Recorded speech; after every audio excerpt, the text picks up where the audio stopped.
Hello, YouTube. This is Mahadeva, the Thunder Wizard, aka Michael William Denny, aka the Shamanedra. And today I want to talk to you about demons and how do demons come into existence. More importantly, can humans become demons? Um, what are demons versus ghosts? If we have time, we'll talk about how ghosts are created and what the difference is. And hopefully, by the end of this video, you will have a stronger desire to live your life to its highest vibration. And I would like, I hope that you walk away from this video with the understanding that you are really responsible to create your reality, and that you're not just a helpless victim that lives in a world where there's a God, and then there's the devil, and then there's people, and then there's this and there's that, and seeing yourself as this tiny little being that gets tossed around by all of these different powers greater than yourself.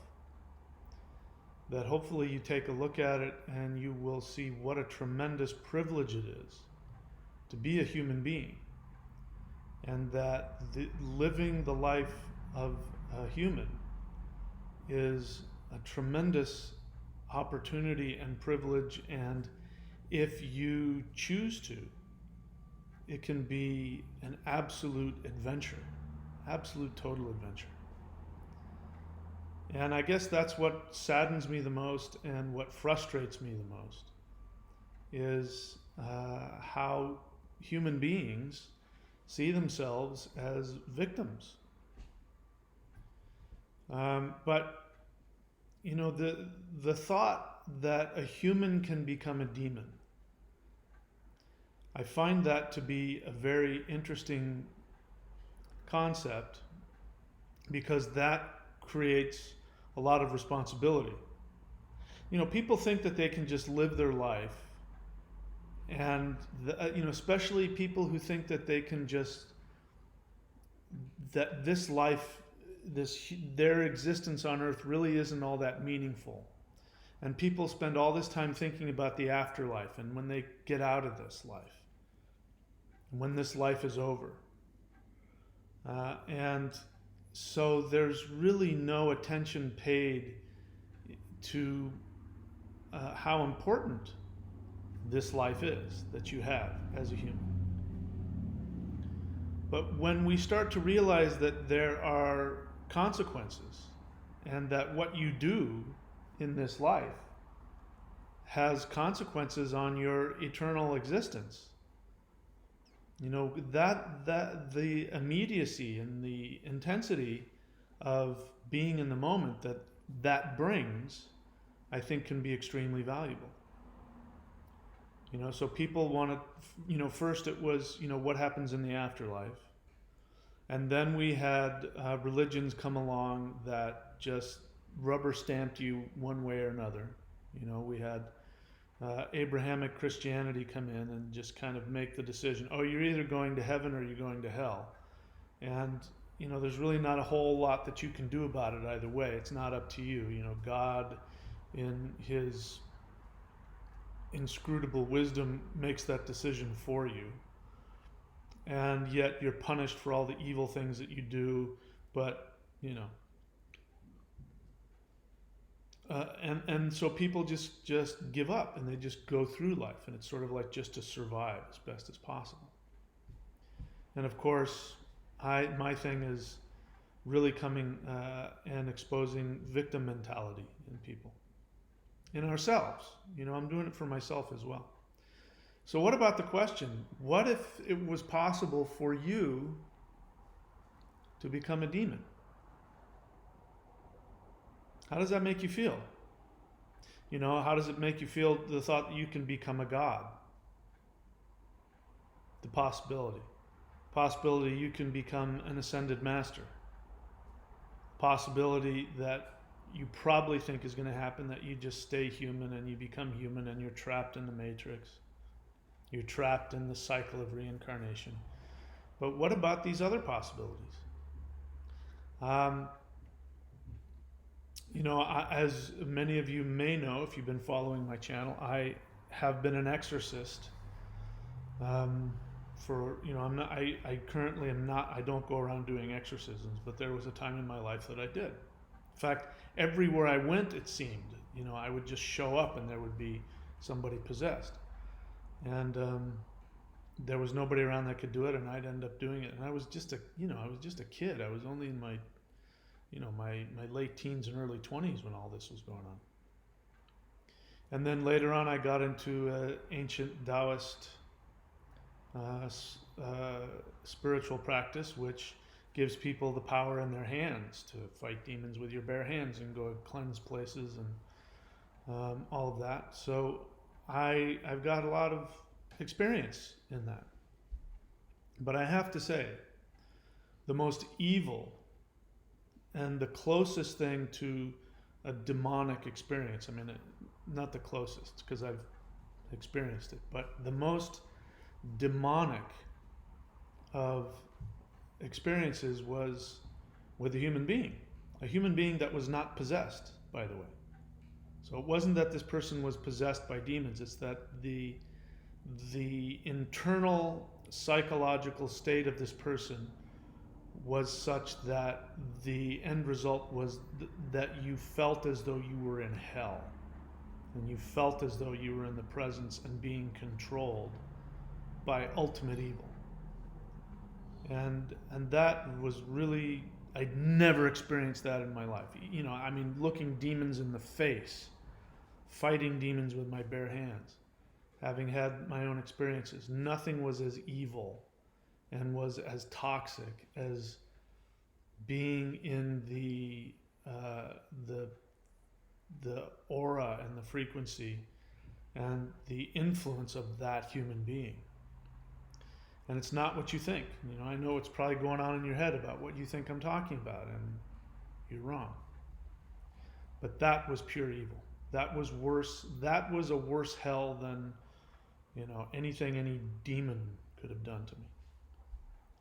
So let's talk about that. How can human beings become demons? So in order to understand what demons really are, let's look at indigenous understandings of evil spirits. So when I say the word demon, for most people, what's first going to pop into your head is the Abrahamic Christian understanding of a demon, which is an angel, and we'll have to talk about what angels are, an angel that has fallen. So an angel that has rebelled against the Almighty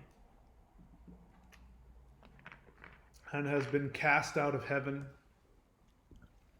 and is an agent of the lead demon, Lucifer himself, Satan. And according to the Abrahamic tradition, the whole point of demons is to bring dishonor to Jehovah, and to do that by destroying the spiritual state of being of Jehovah's greatest creation, which is humanity. I say all these things as I'm saying it, realizing how full of contradiction that whole scenario is and all the problems. I really just want to go in and just start picking that apart, but I won't do that. But that's the first thing that comes to your mind when you think about that. That demons are fallen angels that are here for one purpose, and that is to torment you and to take you away from the light and deceive you, and then ultimately steal your soul and take you to hell. Hell being eternal torment. Bear in mind that the word hell, H-E-L-L, has been hijacked from the indigenous spirituality of Northern Europeans, and hell was the underworld. It's where the souls went after they died. Those that did not die in battle, those that did not become ascended, went to the underworld. And the underworld wasn't a place of torment. There were places in there of torment, but there were also places there of great fun and jubilation and celebration and healing. It was just the underworld where the souls went before they reincarnated again. But that was stolen by Christianity and turned into a place of eternal torment. And so that's the Christian understanding, but that's not the understanding of a lot of indigenous cultures. Now, let's take my indigenous culture, which is Norse. And so pre-Christian Northern European understanding was that there were all kinds of spirits. There were elves, which were seen as very beneficent but could be dangerous. But they were extremely venerated. They were so venerated that during the time of the Alpha Blot, which is the worship of the elves, that if a Christian were on your property, you would chase them off with, sticks and spears and knives. And whereas normally, the reason why that's a big deal is because the pre-Christian Northern European understanding was that it was your spiritual obligation. If a stranger came onto your property, it was your spiritual obligation to invite that person in, to feed them, to take care of them, to house them. It was a spirit, you had to do it. So it's kind of strange. We don't do that now. In fact, people get all bent out of shape over, foreigners and blah, blah, blah. But back then, somebody's walking, and walks into your village or onto your property, and they're a stranger. Your job is to go to them and welcome them and say, hey, come on in and let's get you some food. And hey, should we draw a bath for you? And where are you coming from? And who are you? So to chase Christians off of your property because it was the Alpha Blot meant that you did not want these Christians coming onto your property because you didn't want the elves to see you intermingling with them. Reason for that is because Christians treated elves like demons. And Christian priests would come onto properties and they would cast the elves off of the property. And the elves would live in the stones and in the trees, and they were there to give guidance and bring Haminja, luck. And so you did not want the elves to think that these people were coming to do war against you. So you chased them off because you did not want the anger of the elves. And then you had dwarves, which we talked about yesterday, which is could be all kinds of different things, but those were spirits that we see now when we look at it are entities. That's a better word. Entities associated with psychological concepts, emotions, and are in fact the precursor to human beings, is the dwarf energy. In fact, many of you listening to me now who are humans, you were once a dwarf. Maybe many thousands of years ago, but you were once a dwarf. And then you have earth spirits. And then you had trolls.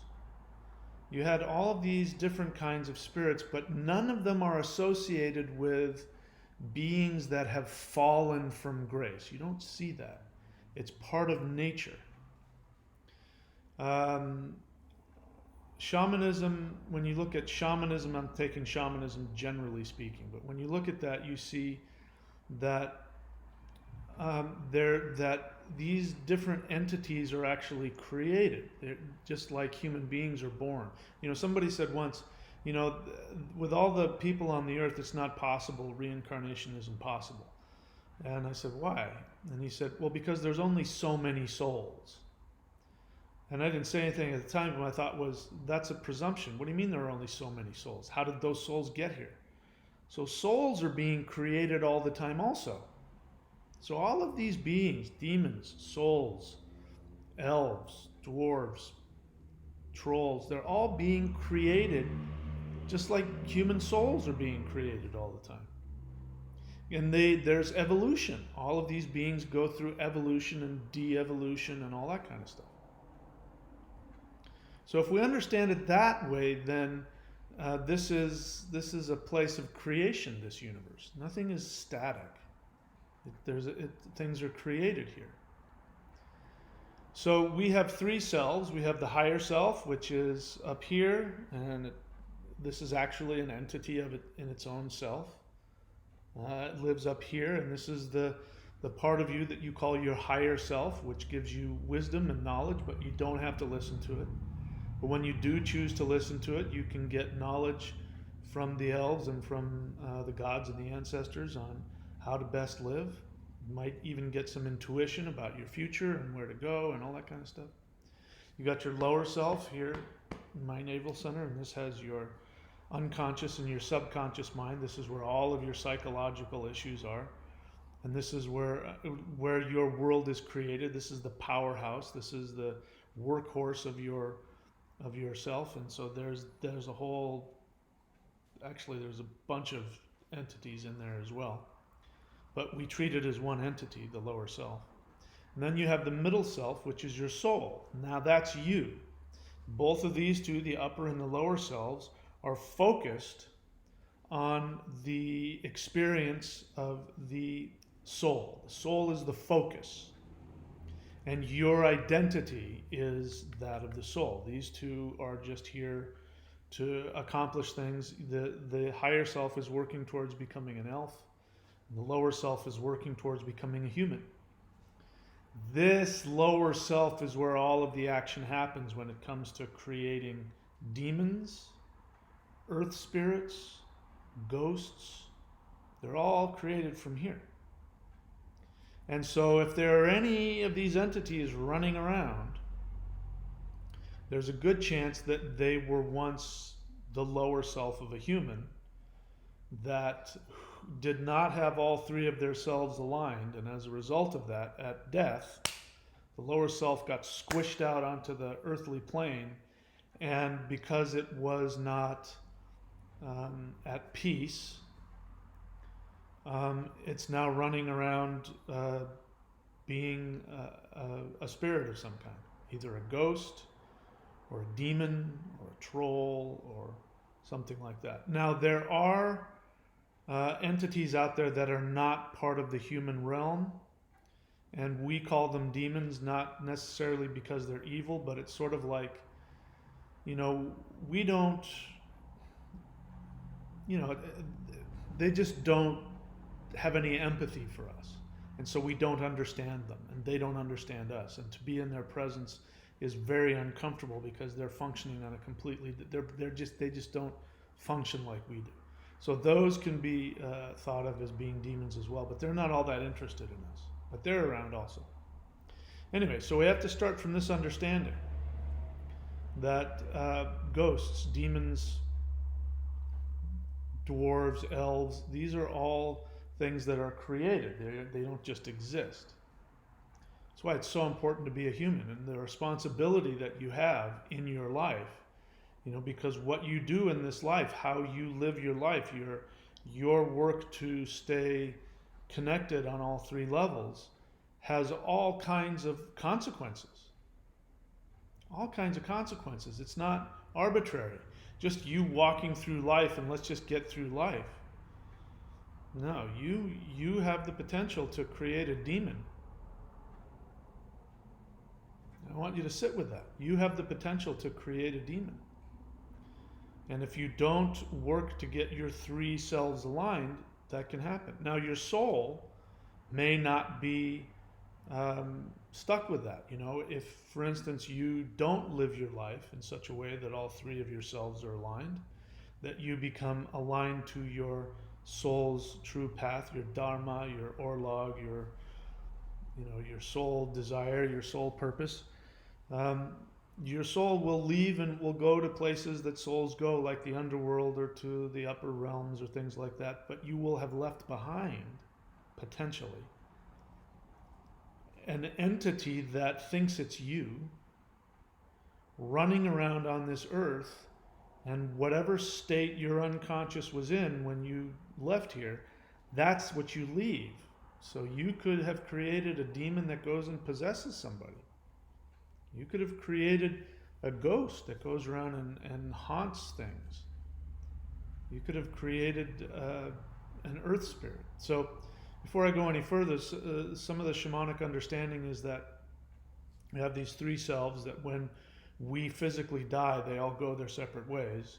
The lower self, left to itself, if it hasn't become fully human, it will go back to the earth. And it will run around the earth as your ghost or as whatever it was. And then over time, this is why we don't see ghosts from 2,000 years ago. You've ever, anybody who goes to a haunting, there's no ghosts from 2,000 years ago. There's ghosts from 100 years ago, maybe 500 years ago. 2,000 years ago, you don't see that. The reason is because after a while, the identity that the ghost thinks that it is, because your identity comes from your lower self, your human identity. So again, that's why it's a good reason to have a spiritual name associated with your soul. My spiritual name is Mahadeva. So whenever you address me as Mahadeva, you're addressing my highest vibration of my soul. So that's why it's good to have a spiritual name. And I forgot what I was saying. Because after a while, that ghost then starts to, the identity that it's holding on to starts to disappear. And then it just becomes an earth spirit that goes back into the earth. And so those are the earth spirits that when you go deep into the forest and there's some earth spirit there, that's what you're running into. And, when I used to go backpacking in the Sierras, camping in the forest for at least 2 weeks every year. I had to do this. And there was a specific mountain range that I went to, which was the Sierra Nevada, and I always went deep into the wilderness there. And the reason is because I could feel that place was alive. It was alive. The trees were alive. The rocks were alive. The rivers were alive. There were all kinds of crazy spirits out there. There were things like Bigfoot, and all that stuff was out there in those untouched places. And I'd have all kinds of crazy spiritual experiences and all that kind of stuff. And I just assumed that all nature was that way. And then I drove across the country once, and I drove through the Rocky Mountains of Colorado. You hear all, how amazing they are and all that. And I used to think that the higher I went in elevation, the more the energy was, because in the Sierras, the higher the elevation for me, I would get really high, and I would think, oh, it's the lack of oxygen. That's what I thought it was. Until I drove through the Colorado Rockies, and I went to like 8,500 or 9,000 feet, and I got out and I just didn't feel anything. I was in the middle of nowhere, and I took a hike on a trail that went high up in the mountains in this thick, beautiful forest, and I just couldn't feel anything. And I was like, what is going on here? I don't feel nature here at all. It just feels dead. And I got back in my car and I kept driving, and sure enough, as I came out of that mountain range down the hill, Vail, Colorado, and I just got hit with all of this superficial human garbage, and I could feel the ego and the superficialness of it, and people wanting to be better than the other, and it was all about how I could just feel it in the air. It was just all about reputation and money, and I went, oh, I get it. All of that just negative garbage is just driven away all of the nature spirits. They just don't want they don't want to be anywhere near that garbage. So that place was essentially dead on a spiritual level. It taught me a lot. So these beings that when they come out of us are either a demon or a ghost, or if we're all aligned, then it goes back into the earth as a healthy earth spirit, and it works towards becoming a human. And so how you live your life is going to have a huge impact on what you leave behind. So the point of this is that you can become a demon. And if and again, I believe that I have been in the presence of a demon in the making. So this person was not possessed. Not at all. They were not possessed. Because I would know. But this person was on her way to becoming a demon. And unless something happens, which I hope it does, and I hope that she's able to find some help, and get some healing. Until that happens, if she were to, no doubt in my mind, she would squeeze out one of the nastiest demons this world has ever seen. And demons always, when I did exorcisms, one of the things that you did in, that kind of exorcism is you got power over the demon by getting them to tell you their name. And they don't want to tell you their name. This is important. I'll talk about this, why this is so important in just a second. They don't want to tell you their name. But once you have their name, you can control them. And every time that their name, it wasn't like Beelzebub or something like that. It was never that. It was anger, fear, insecurity, lust, hatred, unforgiveness. That was their name. These were psychological names for states of being of somebody who is not aligned with themselves. And so you'd say, spirit of whatever it is, spirit of insecurity, spirit of hatred, I command you, blah, blah, blah. And then you could control them. Now, I'm not making that up. That's what would come out. I was prepared, what is your name? I was prepared for things like Beelzebub and Zoralath the Magnificent. And that's not what came out. Every single time, it was always a human emotion, a negative human emotion or drive.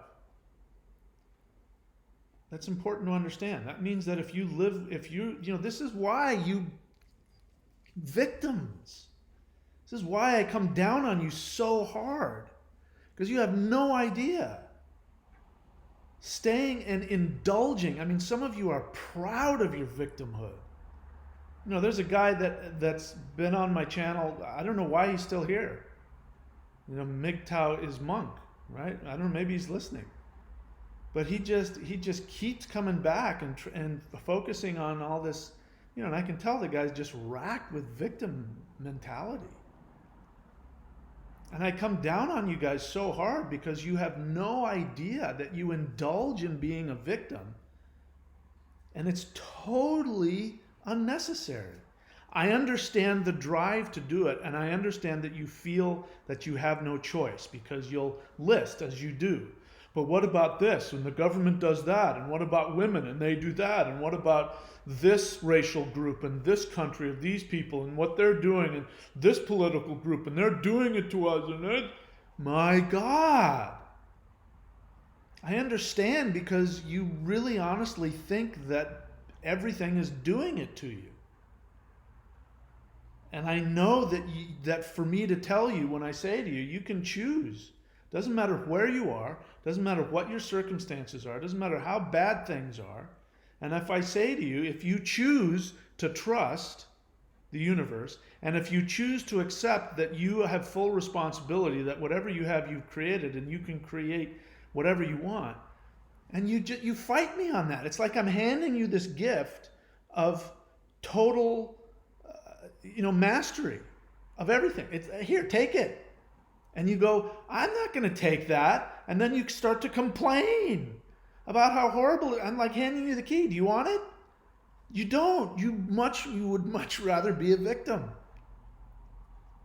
What you don't understand is that living like that, continuing to indulge in that, continuing to create that, when you die, you're going to squeeze that onto the world, which will go around and potentially affect others. Somebody was asking me yesterday about alcohol and said, if you drink alcohol, will that attract demons? And I said, yes. And I shared a story that I had read about a woman who had a near-death experience, and when she was in the hospital and she was technically dead, her spirit left her body, and she was floating around the world, and she went past a bar, and she could see in the bar that there were people who were alcoholics, who were drunk, and in their aura, were other recently dead alcoholics who had climbed inside their aura because they can't drink. So the only way that they could get the effect of alcohol was to climb inside the aura of a living alcoholic. And that those spirits were actually pushing the alcoholic to keep drinking so that the spirit could feel intoxicated. You could be one of those people, except instead of maybe finding an alcoholic, you'll find some poor homeless guy. And you'll climb inside his aura so you can feel all the desperation and the sadness, and you'll tell him how horrible life is. And yeah, they're doing this to you and they're doing that to you, and make his life worse.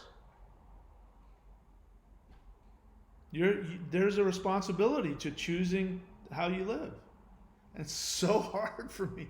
So hard for me to tolerate victims.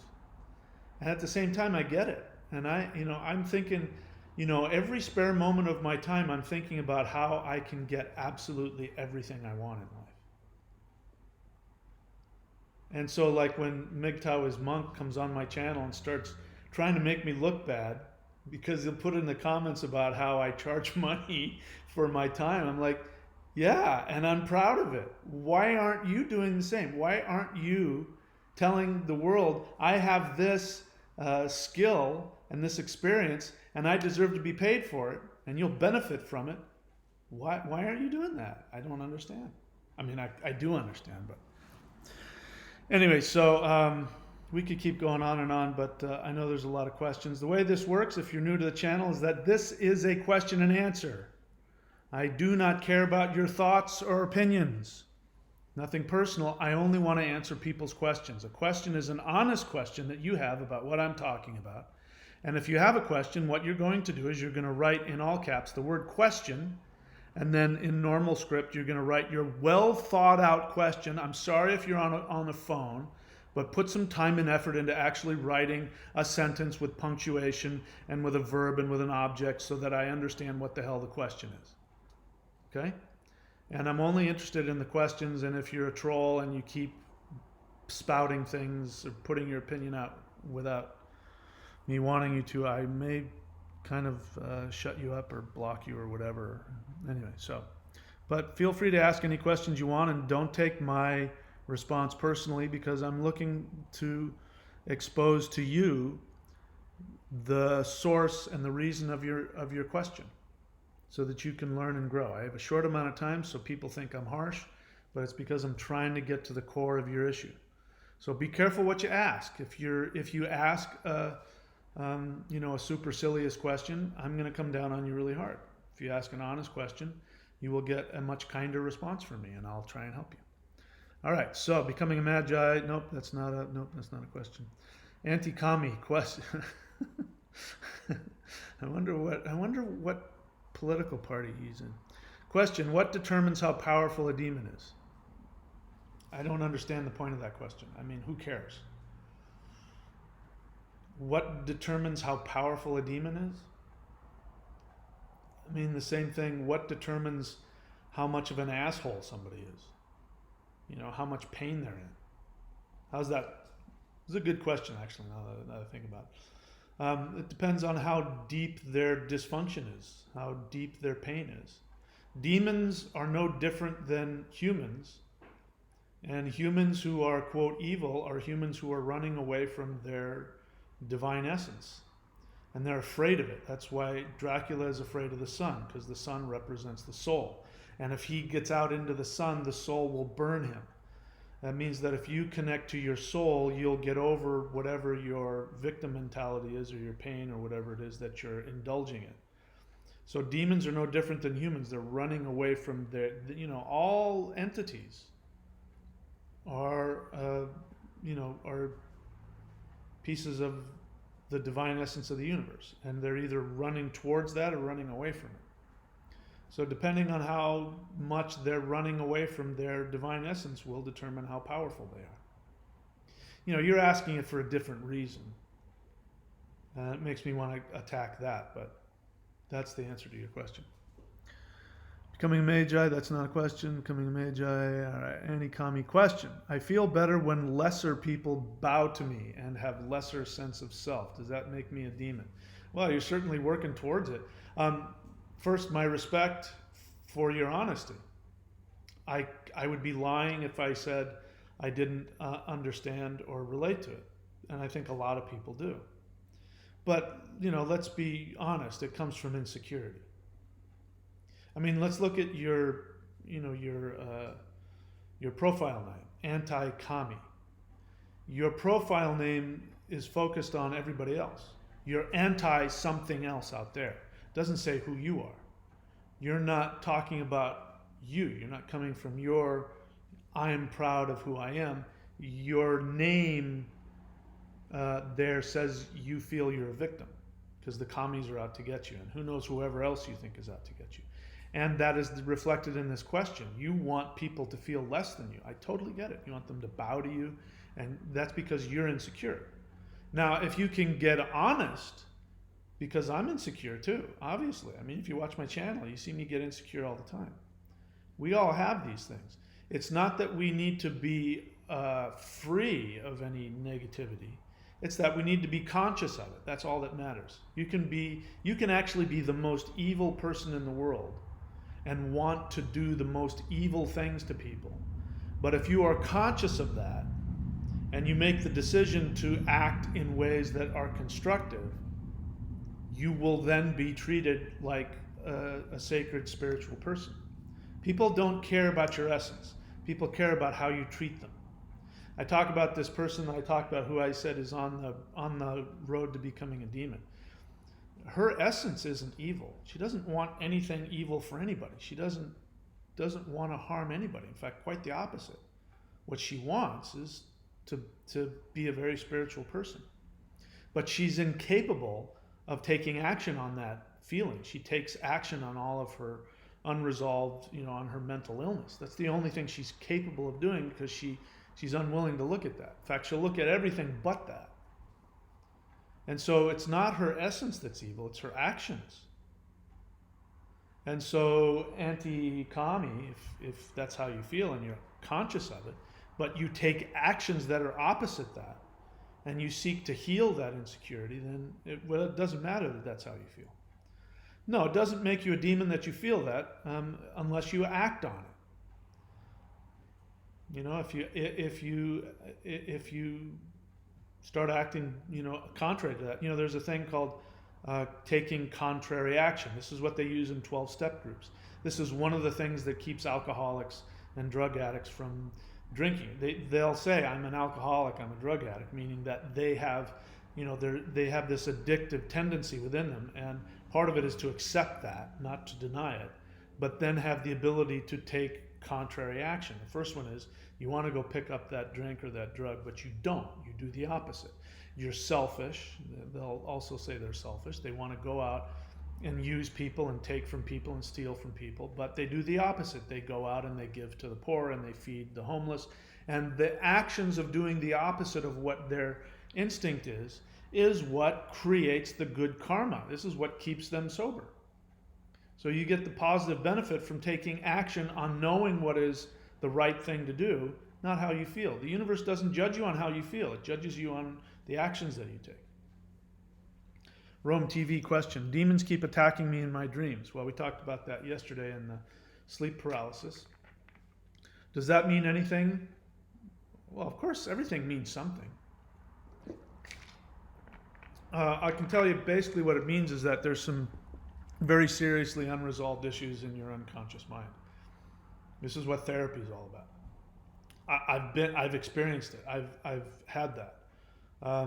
Every now and then, I still have sleep paralysis. It might happen once or twice a year now, but it does happen, and it's because of things within me that are unresolved that I haven't looked at or haven't been working on.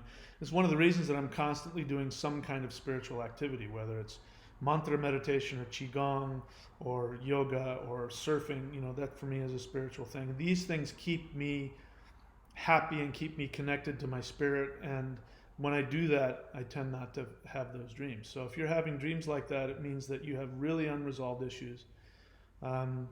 probably you need some counseling because we can never do things alone. We always need help. Still trying to better myself. I keep facing what feels like obstacles. Okay, so this channel is all about that. Again, let me just make the appeal to everybody. If all you're doing is coming onto my channel and watching videos, you're getting almost nothing out of it. The whole point of these Q&As and all of my videos is to get you to go do all the stuff that are on the links. You have to take the action. Have a spiritual discipline, a Qigong discipline, a mantra discipline, a meditative discipline. Have these things are about ways that you can sculpt yourselves. You know, it's like spiritual bodybuilding. You're sculpting yourself. If you don't do anything, the only thing that's going to happen, just like if you sit around watching TV and eating Cheetos all day, you're going to get fat and out of shape and unhealthy. Yes, it's the easiest thing to do. Just sit around and do nothing. Same with your spiritual and psychological self. Just walking through your day and doing your stuff may not be enough. You probably need to have some kind of discipline that will sculpt you, connect all three of the selves. So Roam TV, I don't know if you do that, but I recommend that because that's what this whole, all of the stuff here. And again, all the free stuff on this channel, there's no shortage. Again, people want to, if you want to get on my case about charging, I'll give you the right to complain about me charging for stuff when you have mastered all of the meditations and the Qigong and the disciplines that I have given out for free. And it's not my fault that you haven't bothered to search my channel to learn them. So if you've done all of that, which of course would take a lifetime to do, and then you want to complain about the money, then I'll listen to it. By the way, I was thinking of something yesterday and I want your guys' feedback on it. Right now, I'm wanting to make this channel get huge. And I'm racking my brain trying to figure out how to do that. And I'll just be clear, I'm willing to do whatever the hell it takes. As long as I don't go against my own integrity on myself, which I'm willing to play even with that. You know, some of them, some of my videos have clickbait on it, and I shamelessly admit to that because I want as many people to find my channel as I can. I know there's recipes. If I went out and I created a channel for conspiracy theories, like if I started a reptilian channel, conspiracy theory channel, I'd know exactly what to do to make it huge. I can't. I wouldn't be able to live with myself. And it bothers me, to be honest with you. But what I've been thinking about, I was thinking about this yesterday, was I was going to pick a number of subscriptions. And I think I might do two things. Pick a number of subscriptions, like maybe 250,000 subscriptions on my channel, and X amount of money per month on the, because right now I make about $100. If you guys think I make money off of my YouTube videos, if I'm lucky, up until now, I'm making more now because I'm cranking out more videos, but up until now I've made about maximum $100 a month just on the ads that come up on the YouTube videos. So I'm trying to debate, should I go after the number of subscriptions or should I go after a number of, how much per month I'm making on YouTube ads. But when I get to a certain level, I was thinking of then making all of my teachings free. All of the things that up here on the links, there's video teachings, just making them all free. But in order for me to do that, that means that the income has to be coming in to compensate and take over and become more. And that would have to be simply from views and from, valuable videos. So I don't know. Be thinking about that. If there's anything that you can do to help this channel grow, telling your friends or whatever the hell like that, I honestly don't know what that would do or not. But if I get to that point, I'll make all of my teachings free. If I can make all of my money off of just by putting up a video, and just by putting up a video that puts money in my bank account, I'll make all of my teachings free. So let's think about that.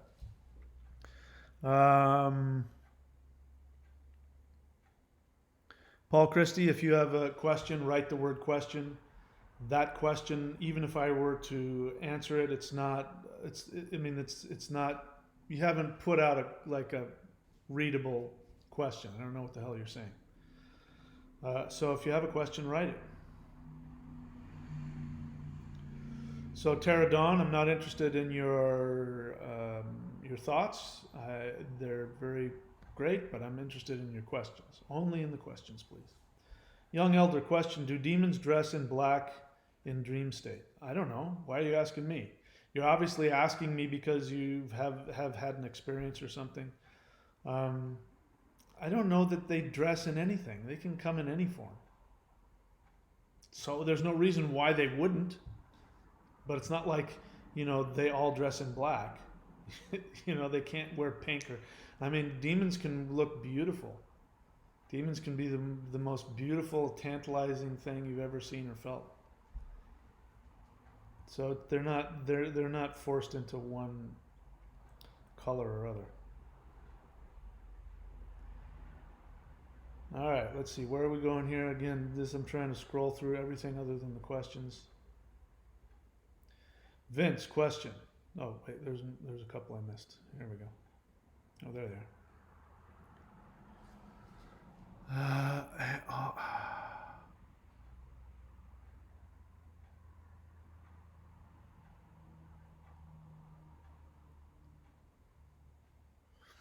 Emil Brecht, question. How can you help someone realize that they are attached to a victim narrative that is holding them back from healing? Well, you can't. You can't make someone realize anything. And it's none of your business until they ask for your help. People if they're coming onto my channel by, default, they're wanting some help. So, whether they accept me or whatever, the interaction here, sort of the context is, teacher, student. So that gives me the right to do what I do. But if I meet you on the street and you're playing out a victim, or even if you're in my life, even if you're a friend or somebody that I have an interaction with and you're full of a victim mentality, it's none of my business until you ask for my help. If you don't ask for my help, then it's none of my business. And then anything that I do to try and convince you otherwise is actually abusive. I just did it the other day. I was with somebody that was a friend of mine and they were complaining, and I kept interrupting and saying, nope, that's you need to do this. And looking back on it now, she wasn't asking for my help. So I had no business telling her how to live her life. She wants to live her life and be a victim. It's none of my business. The only real question I have with that is, do I want that in my life? So the real question for you, Emily, is, do you want that person in your life? If you do, you have to accept them exactly as they are. And if they ask for your help, you can give it to them. Otherwise, you can't do anything. And in fact, your need to change their victim narrative, as you put it, is actually you wanting something from them and your way of trying to manipulate and control them so that you can get what you want from them. I know that you're shaking your head and you go, no, I only want what's best for them. Well, if you only want what's best for them, then you give them the right to have their life. My father died of alcoholism, drank himself to death. And after was he still alive? I can't remember if he was still alive or if he had died. But at some point I came to realize, hey man, yeah, he wasn't the dad that I wanted. And I wanted a dad that was there for me and took me out, to, play ball or, go fishing or whatever dads are supposed to do. And once I realized that it was his right to drink himself to death, if that's what he wants to do, it's none of my business. And then all that resentment went away. So you have an attachment to this person not just because you want what's best for them. I know that you do, but you also want something from them. And you think if you can get them, and I know because it takes one to know one. You think if you can get them to stop being a victim, then they'll love you more or connect with you more, and you need to own that. Outside of that, there's nothing you can do. The best thing you can do is not be a victim yourself, and then be an example. And if they want what you have, they'll come and ask you about it. Vince, question, Mahadeva. Is there a way to protect yourself from spirits, quote, in your brain telling you negative things? Yeah. Take different actions. So follow, read my book if you haven't already. Again, everybody should read this, in my opinion. If you can master what's in this book, you can master life.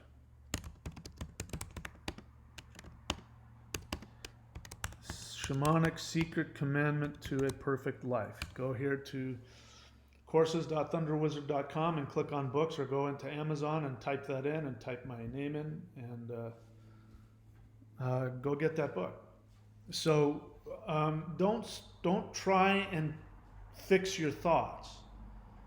The way to do that is to fix your life. The way that you fix your life is by taking actions. Listen, I do it every day. There are days that I do not want to come and do videos. There are days I do not want to pick up my Skype and talk to people. There are days I don't want to go surfing. Like, I just want to lie in bed and feel sorry for myself. I know that if I get up out of my bed, at sunrise and drink some protein powder and put on some clown makeup to protect myself from the sun, and I go out surfing, I'm going to come back and I'm going to feel better. And my life is going to get better. I know that if I come here and I make these videos, that I'm getting closer and closer towards following my true path, which will make me happy. I don't spend time worrying about, my thoughts and my feelings in my head. And to gain, this is what spiritual discipline is. Meditating for an hour a day before bed, doing your mantra before bed, doing your qigong, whatever the discipline is. Discipline is exactly that. You're forcing yourself to get in the habit of taking actions you don't want to take, and building that ability up so that in life you'll do that. When you want to yell at that person in line, instead you say, I hope you're having a nice day. When you want to go and tell somebody, how they need to get their life together, you instead go, that sounds really tough. I'm sorry you're going through that. Hey, if you ever want my help, I'm here. And then you get the hell away from them and you go live your life. You take actions based on consciousness, not just on how you feel. We live in a society that everybody just operates from whatever instinct is pushing them. And they don't know how to, a lot of people don't even know that that's an option. Oh, I feel like I want to do this, but I don't have to do that. I can do something different. Oh my gosh. Yeah, I'm listening to that motorcycle go by, and that motorcycle is unnecessarily loud. There's no reason for that motorcycle to be that loud. That's somebody who needs to let everybody know he exists. He needs everybody in a 3-mile radius to know he exists, so he revs his engine. He could get an electric motorcycle that nobody would hear if he wanted. But no, he has to let it, that's impulsive. I want people to know I'm alive. This was the thing I felt about my brother growing up, that if I had this feeling that my brother felt on an unconscious level that if people didn't hear him all the time, stomping around and opening and closing doors and coughing or whatever he did to always make noise, I think that he felt that he would just disappear. That if nobody knew he was around, that he'd stop existing. That was the feeling I got. That's an example of somebody who can't help but, make noise and be a pain in the ass, because if he doesn't, you won't know he's there, because he's so afraid of being,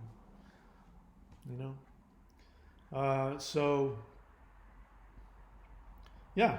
Anyway, I don't know that you have spirits in your brain. This is something else people do. A lot of times people will blame spirits for their own thoughts, and that means that you're disconnected from yourself. This is called denial. This is why people go crazy. People who have paranoid, delusional, paranoid, whatever you call that, schizophrenics.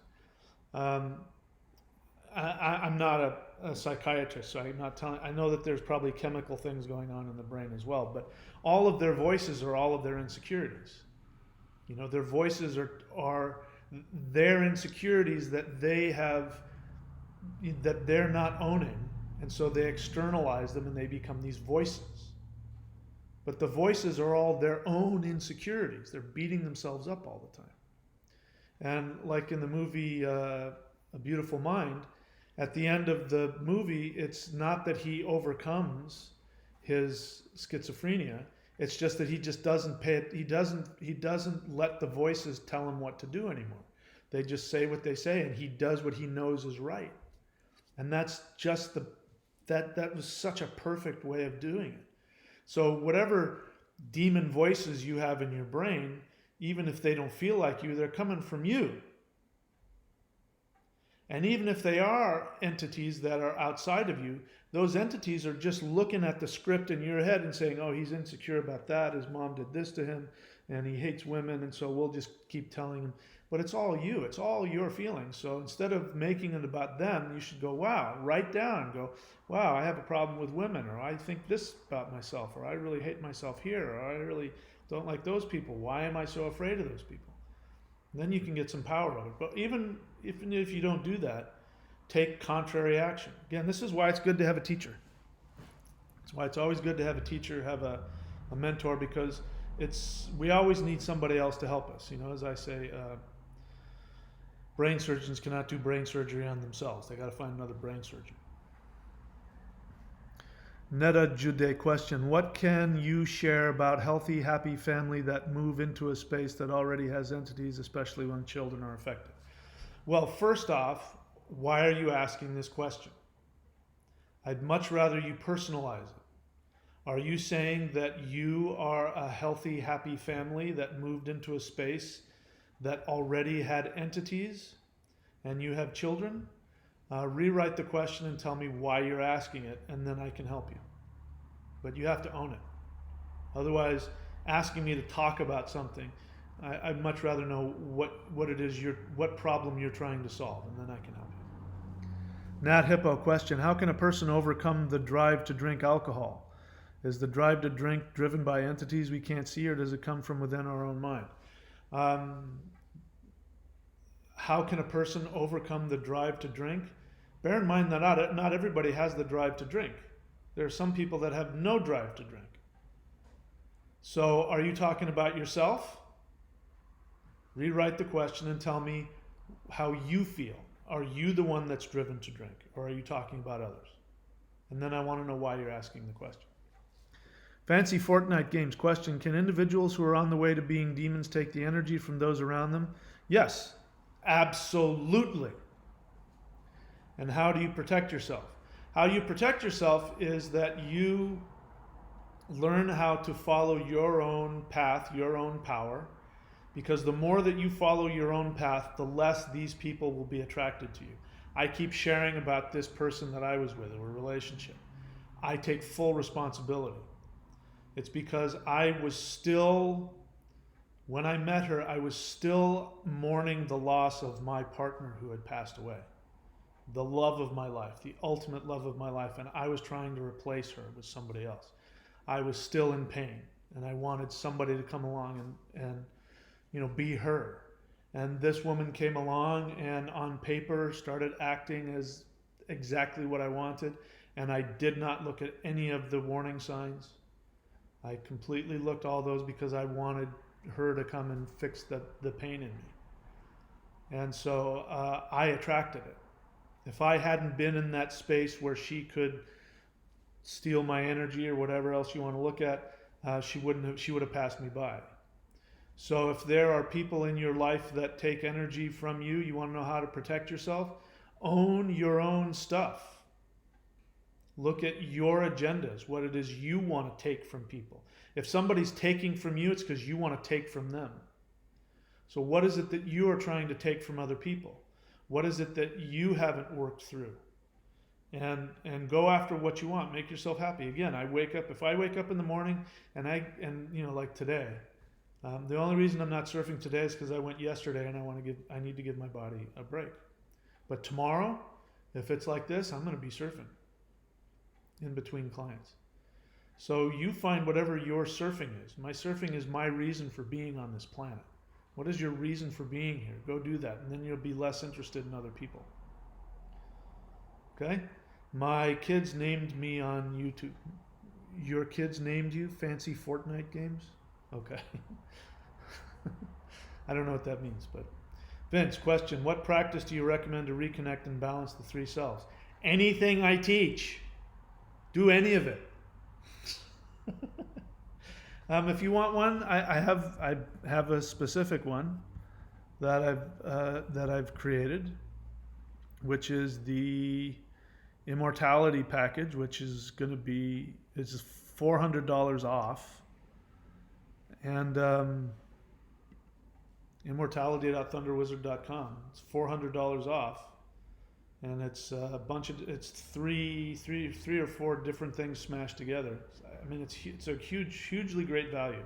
If you do everything in that package and you really focus on it, that will take you a long way towards balancing the three selves. And the immortal practice itself, you start with the lower self. Lower self is most important. You got to get the lower self in order, and then the other two will connect. And then there are higher practices. And again, if I got enough people going after the immortality, the immortal practice, phase one, if I get enough people, I'll put the time and effort to make a number 2 and a number 3. Okay, so to answer your question, that one, that's where I would go. Another good one is here, Spirit Tau, but that is already included in that, in case you didn't know. All right, let's see what else we got here. Ghost Scriptures. Ghost Scriptures is going to pretend to ask a question, when in reality what Ghost Scriptures wants to do is he wants to share with the world his opinion, and he's going to tell you how his opinion is better than mine. How do I know that? Just by the first sentence. I only saw the first sentence. So here it goes. I normally don't indulge in them, but we'll look at it. Question: why are you using the word demon for negative entities? Demon comes from the Greek word daemon, which means messenger and describes the inner genius. Daemons are good. So everybody, let us all stand up and give Goat Scriptures a standing ovation for being smart. For being smarter than me. Ghost Scriptures want you all to know that this person is smarter than me. Let's all give them look, man, you know the answer to that question. Don't waste my time with this bullshit. You know that. The word demon, and if you had watched from the beginning, you would have heard me talk about the word demon and what most people think when they hear the word demon. For the same reason that I use the word shaman. I'm not from Mongolia, and I'm not a Tengrist. So technically, the only people who can call themselves shamans are Tengrists. But shaman is the word we used for now, the common use word now for somebody who practices animism. The word demon, as you know, is what is used by people to refer to negative entities. So Goat Scriptures, congratulations, you've now passive-aggressively showed the whole world how smart you are. Instead of honoring my request, which is if you have an honest question for me about something you don't know and you think I have the answer, then ask me. Other than that, don't waste your time trying to flaunt your knowledge to the rest of us. Go start your own channel. Make channels about how the word demon comes from the Greek word daemon and is a good thing. Don't hijack my thing to promote yourself. Next time you want to ask me a question, ask me a real question. From now on, I'm going to look for Goat Scriptures and I'm going to read it before I announce it. Because if you don't have a real question, I'm not going to waste everybody's time on it. M. Fox, question. A demonic spirit of someone that was ill but still alive came to me to try and make me feel bad about myself. It was the strangest. Have you ever heard of this? I don't know that I've heard that exact thing before, but I believe you. I don't really know what to say. You've asked me, have I heard of it before? I haven't heard of it before, but yeah, I mean, it makes me want to ask all kinds of other questions because here's the thing about demons. Oh, sorry. Here's the thing about evil entities. Sorry, Goat Scriptures. Here's the thing about evil entities.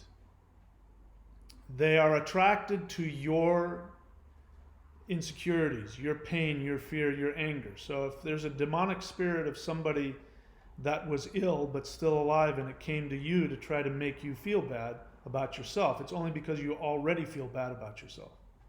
And it tells me that you may have some unresolved feelings about them. It tells me you may have some guilt or some anger towards them.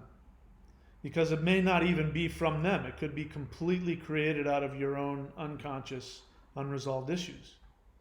I mean, the fact that they were ill but still alive, what does that mean? Is this a parent that's dying and you feel guilty? You're listen. I went through it. My mother died of old age, and I chose not to see her. And I kept on getting messages from the woman. You know, she lived with a family. My mom lived with a family that was, you know, being paid by my mom's, you know, estate to take care of her. And this woman kept on, you know, telling me I need to come see my mom. She's going to die soon. And I made the decision not to go. Now, I'm okay with that. I had some feelings about it, but I acknowledged it, and I was okay with it. So what is it about this person that you're not okay with? You got anger, you've got resentment, you've got guilt. Guilt, by the way, is anger turned inward. Well, you got all these things going on. So whether it was a real demon or not doesn't really matter, to be honest with you. Because even if it was a real demon, it smells your unresolved issues and comes flying at you. If you're comfortable within yourself, demons aren't interested in you. It's like Dracula and the sun. You know, Dracula wants to stay out of the sun, and if you're connected to your soul is shining around. All those kinds of people, entities are going to run from you. So if it's coming at you, the question is, okay, what's unresolved in me that I'm getting this? You know, like when I attracted that woman, I had to go, what the hell's going on with me? I had a lot of unresolved mommy issues, as well as the pain and unresolved sadness that my soulmate had passed, and I was still mourning over that. So that's why I got myself in so much trouble. But the great news is when those things come, there are ways to go, okay, what's going on with me? What am I not looking at? Oh, Lauren, question, do you know... Again, that's not a question. I'm not even going to read it. You just wanted to tell us how much you know. And I don't care, right? You should make your own videos. You know? Seriously. If you got something you want to teach, go teach it. Don't waste your time on somebody else's channel. I mean, you're welcome to be here, but I'm just only interested in answering a question that you think I might know the answer to. All right, let's see here. Philip Church. Nope, that's not a channel. Oh, he's saying nice things. Thank you very much. I appreciate that. Question, what is initiation? Joe01. What is initiation? I kind of want to know why you're asking the question. Of course, I always want to know why somebody's asking the question, but that is,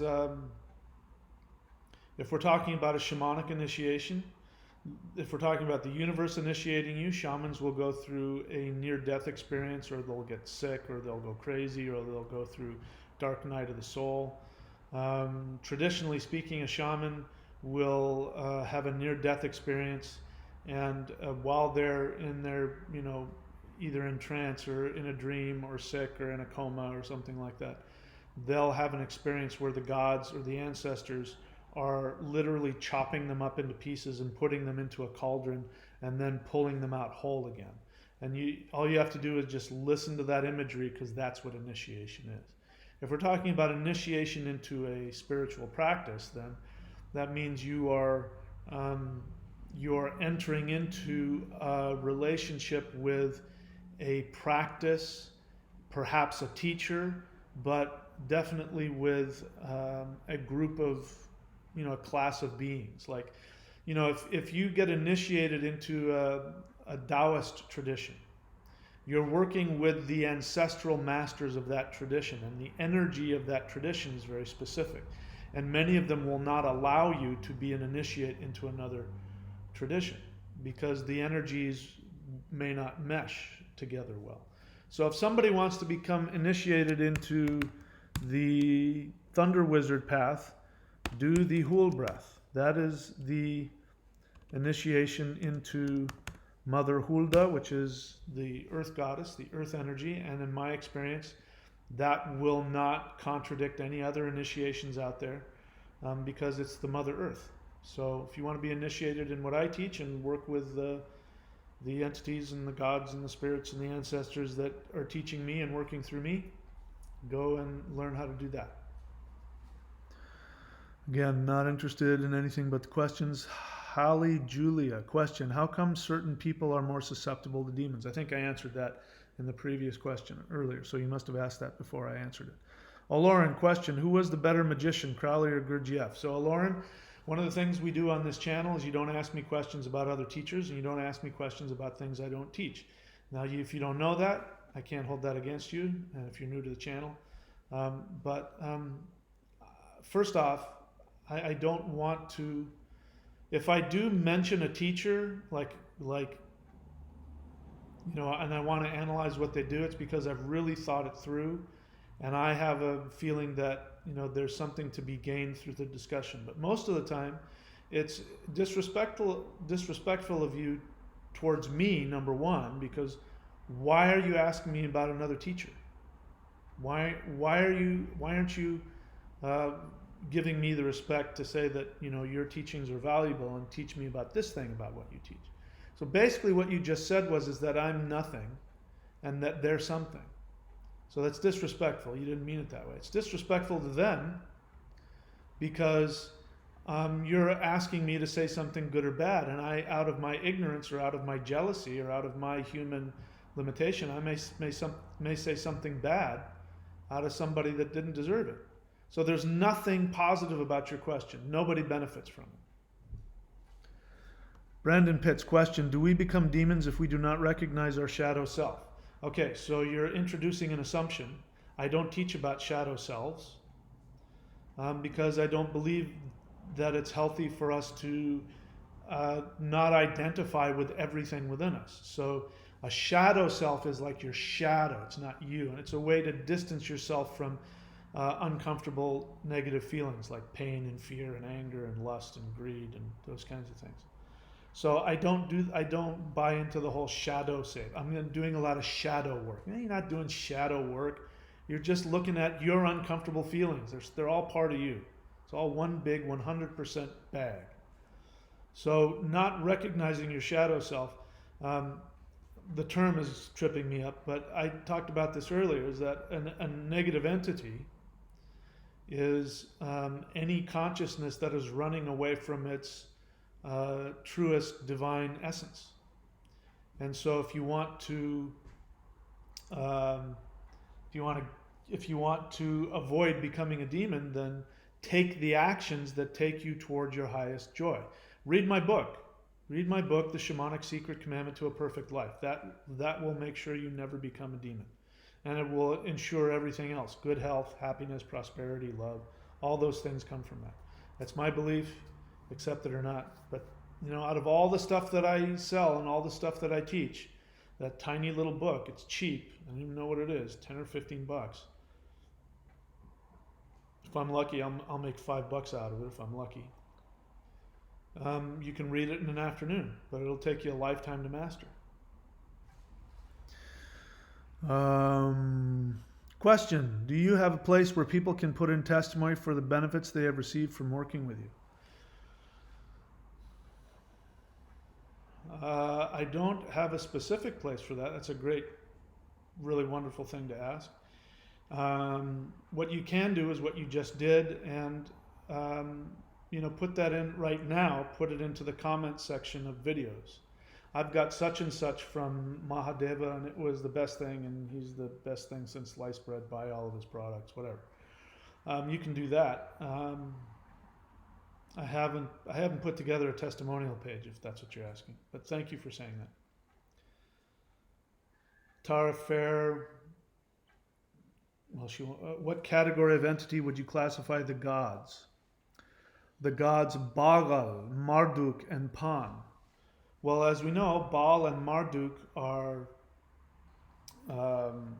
Anunnaki. Here's something interesting about the whole, I keep this, maybe I'll have to do a video on it, but the whole Anunnaki thing, Anunnakis being alien overlords that come and create human hybrids and all that. That is not at all what the Enuma Elish is. It's just simply the mythology of the ancient Mesopotamians. Baal is a thunder god. And in fact, Baal is a precursor to Jehovah. And in fact, in the Old Testament, Jehovah admits that he is Baal. It's pronounced Baal, by the way. Baal. So, in fact, you can take scriptures directly from the Old Testament about what Jehovah says about himself, and you'll find it's actually an earlier version of Baal talking about himself. So, in case you want to know about that. Same with Marduk. I don't know. Pan would be what? That is I don't even know. That's like what, an Italian? Is that a Roman god? How would I classify them? I would classify them as gods. I would classify them as Aesir, as Devis, as celestial deities. That I classify them exactly the way they classify themselves. Baal is a thunder god. You can't get more celestial deity than that. They're definitely not demons. They only became demons later because the Abrahamic tradition wanted to take anything that wasn't Jehovah and turn it into something, less than, the whole thing about thou shalt have no other gods before me and all that. That's Jehovah. And before that, by the way, Jehovah was a god. He was he was a god of I think the Midianites, and I don't really know exactly what he was, but he was one of their gods. And so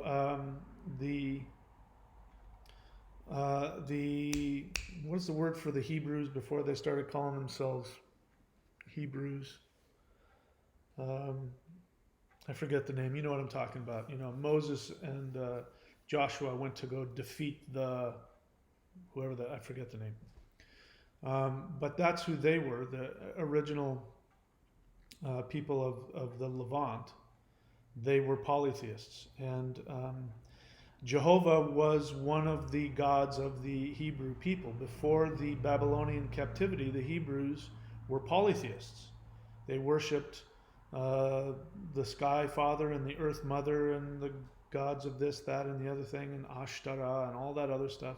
And all those things later become demons because it became, the Hebrew religion became a nationalist political religion, and Jehovah was the God of the Hebrews. And so by rejecting all the other gods, what they were really doing is they were trying to reject all other nations because they wanted, they became xenophobes, and they wanted to protect their nation because in their defense, Israel has, and the preceding, I keep forgetting the name of that, the preceding culture that came before it had constantly been conquered for hundreds and hundreds of years by the Egyptians and by the Babylonians and the Phoenicians, and so they became xenophobes and they wanted to protect their own borders. And so the elites created the monotheist religion of Jehovah, and it was a political thing. It started out as a way of keeping the country politically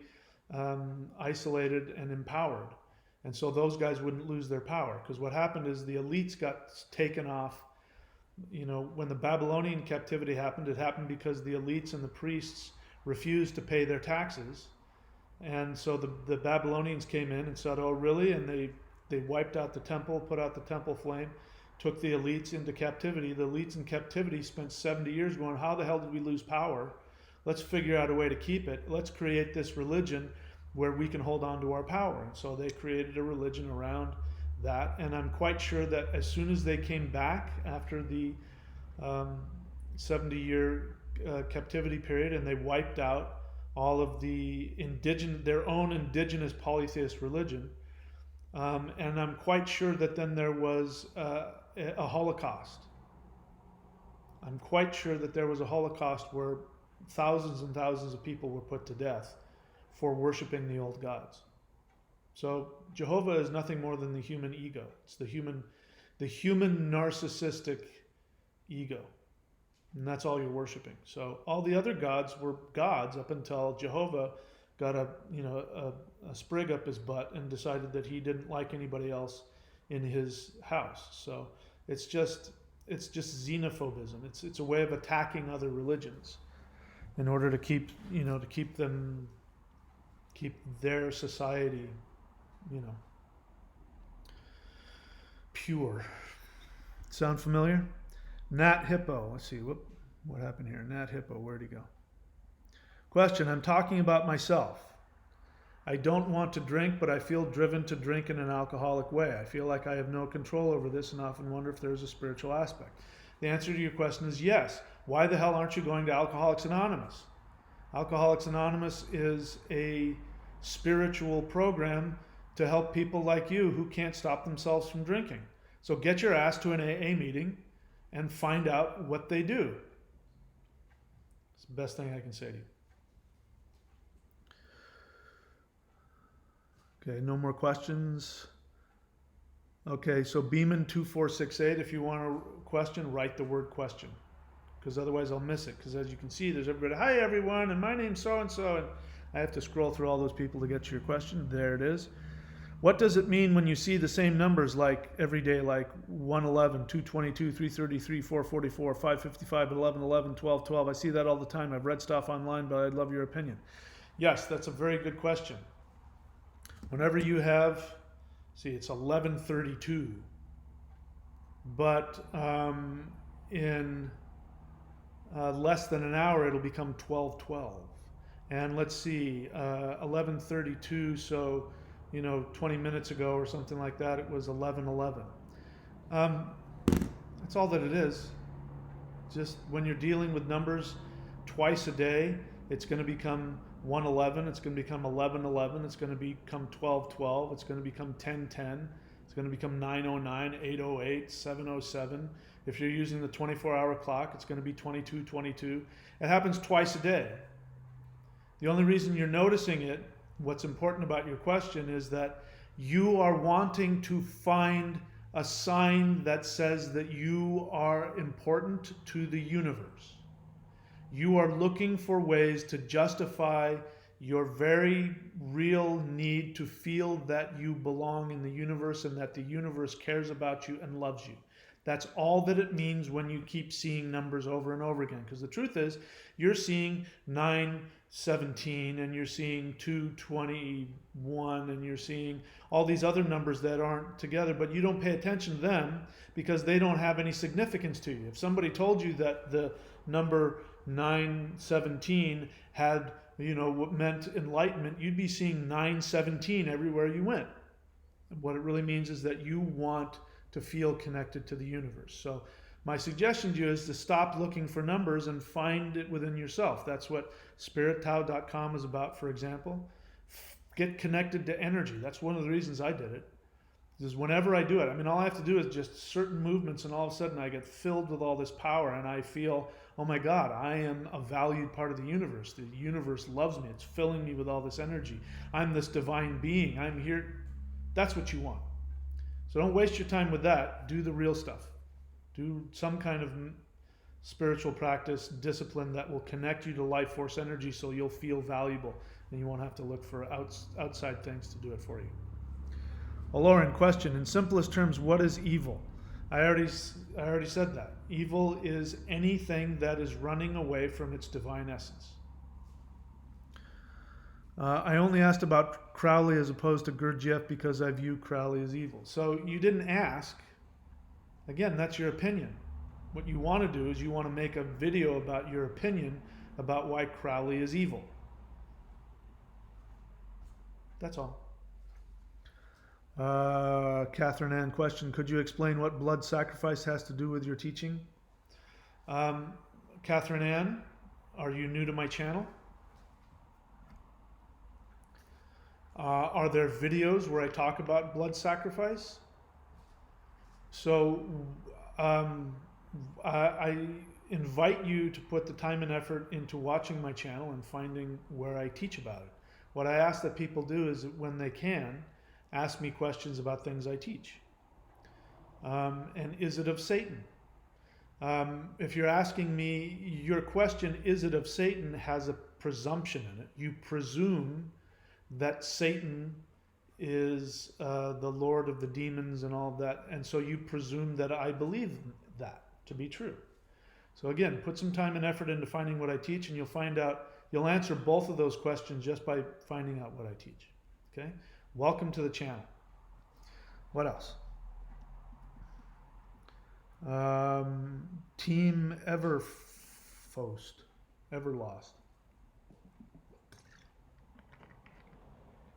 Am I drinking blood right now? Oh no, it's just juice. How can one detect the presence of demons hosted in low vibrational people?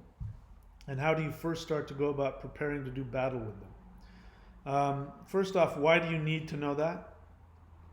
You're coming from a place of fear. You're coming from a place of limitation. If you've listened to what I've said, the only thing you need to do is focus on your power. And if you do, negative entities will run from you. And if they're not, if they're being attracted to you, it's because there's something wrong with you. So why do you need to go through all the work of trying to detect the presence of demons in low vibrational people? There's a lot of judgment in that. What does that mean, low vibrational people?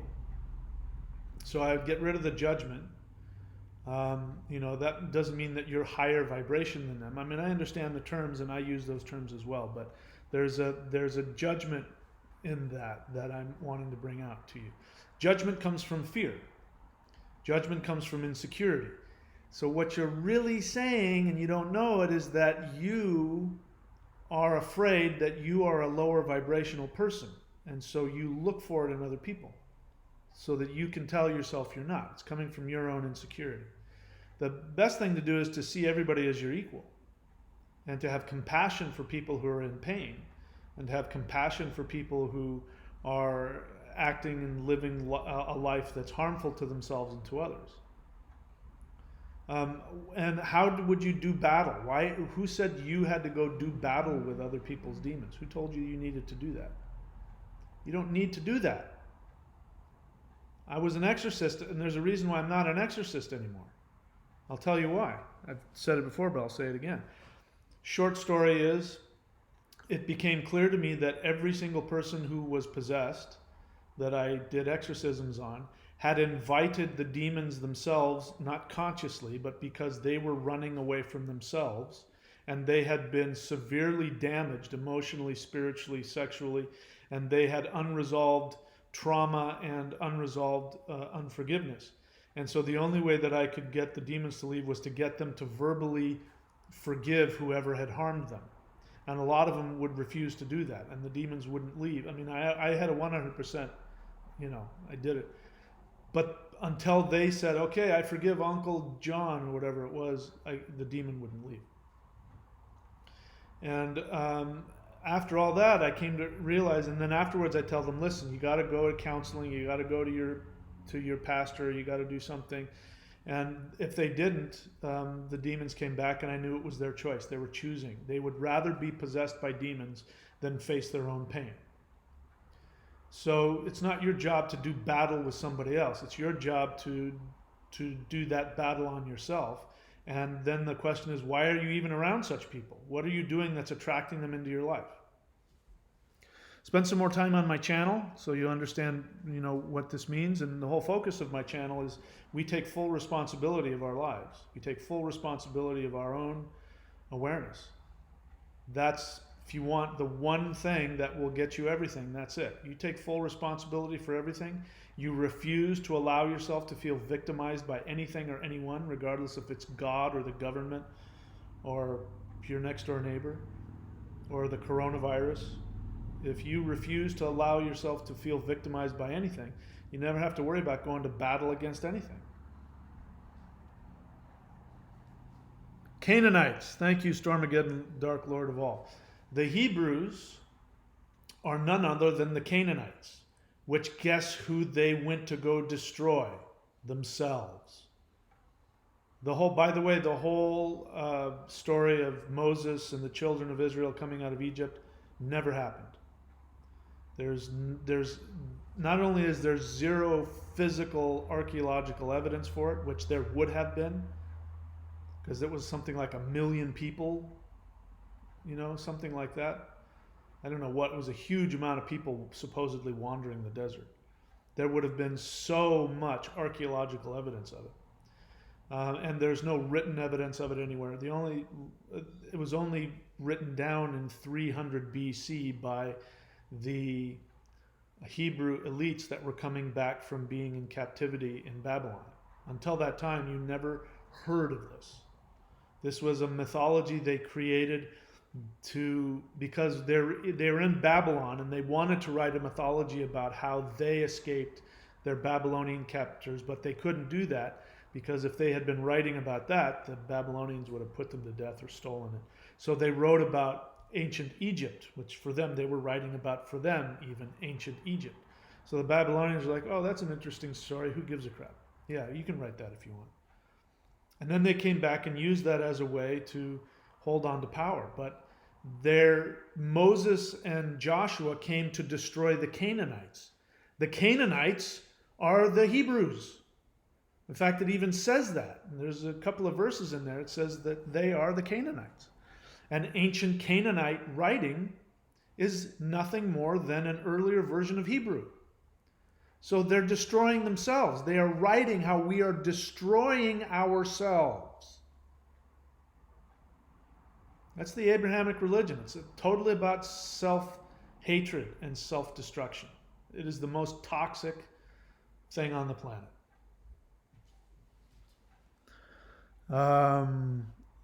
Beeman 2468, it's called the reticular activating system. I don't know, what are you talking about? I don't know if you're talking about that numbers doing that, or if you're talking about some spiritual thing. I should probably look that up, and I'll make a video about how it's nonsense. So, anyway, let's see. J1 question. I'm looking for some sort of spiritual path, initiation. I understand that everyone is different and the path not necessarily the same. What should I look for in a philosophy and a guru? Follow your instincts. I mean, there will be something about a teacher or something about a practice that pulls you towards it. So just go there. You'll find out soon enough if it works for you and if they're full of crap. You know, when it comes to a guru, I personally recommend that you do not follow a guru who allows themselves to be seen as somehow above humans. I'm thinking of one that's coming to mind. I'm not going to mention his name, but he's very popular on YouTube. And although there's some things about what he says that I like, what I really dislike about him is that he allows people to treat him like he is enlightened. And that is destructive, because anytime that you can't see yourself in your guru, then you will stay limited. But if you can see in yourself in your guru, if you can see yourself becoming your teacher, that's somebody you want to work with.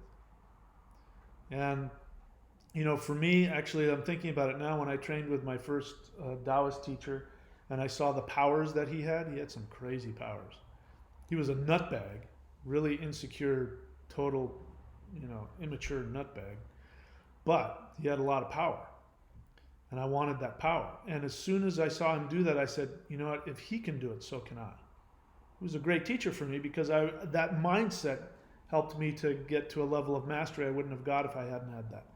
So any guru that presents themselves as being enlightened, as being a celestial master, of having achieved enlightenment, I wouldn't follow them unless they had something like they have a skill or a knowledge that you want. In which case, when it comes to a teacher, the thing I keep asking myself is, is there something I can learn from them? And when I get to the place and the answer is no, I move on. But I've been with teachers that as you can tell, that I didn't like, that I didn't respect, who, I thought were screwed up in all kinds of ways, but I kept on saying to myself, does this person have something that I can learn from? And as long as the answer was yes, I stayed their student. And when I ran out of things, I left. So that's what I would do. DC Pagan, question. My Palana Devata is Anjaneya. So Palana Devata is, for those who don't know, if you go to astrology.thunderwizard.com, I give astrological readings, and so do my apprentices, which, by the way, you can become if you go to Courses.thunderwizard.com. You can become, if you go to courses.thunderwizard.com, the 2-for-1 special, you can get um, half off. You can get 2 certifications for the price of 1, and I can certify you in the Vedic astrology that I teach, and I teach you how to do the readings that I do. The readings that I do are going to be different from just about every other Vedic astrological teacher, not because I'm doing anything special, it's just that I'm focusing on really powerful, practical things that most people looking for astrology readings don't ask for, so most astrologers don't give it. And one of them is the 3 deities, the Ishta Devata, Palana Devata, and Dharma Devata, which focus on your conscious mind, your subconscious, and your unconscious mind. So there's a planet that wants to help you in each one of those. He's talking about the planet that wants to help him in his conscious mind. So from the time you get up to the time you go to sleep, you can work. You can literally talk to a deity all day long, and that deity will work with you and give you things and guide you through the day. Literally give you parking spots. You'll find money on the street. You'll know who to call, phone calls. What do I need to do about? It's like having, a deity running around as your butler all day. So that sounds really disrespectful, but that's kind of how cool it is. And he's talking about his Palana Devata, which is the subconscious mind, which is your ability to intend your reality.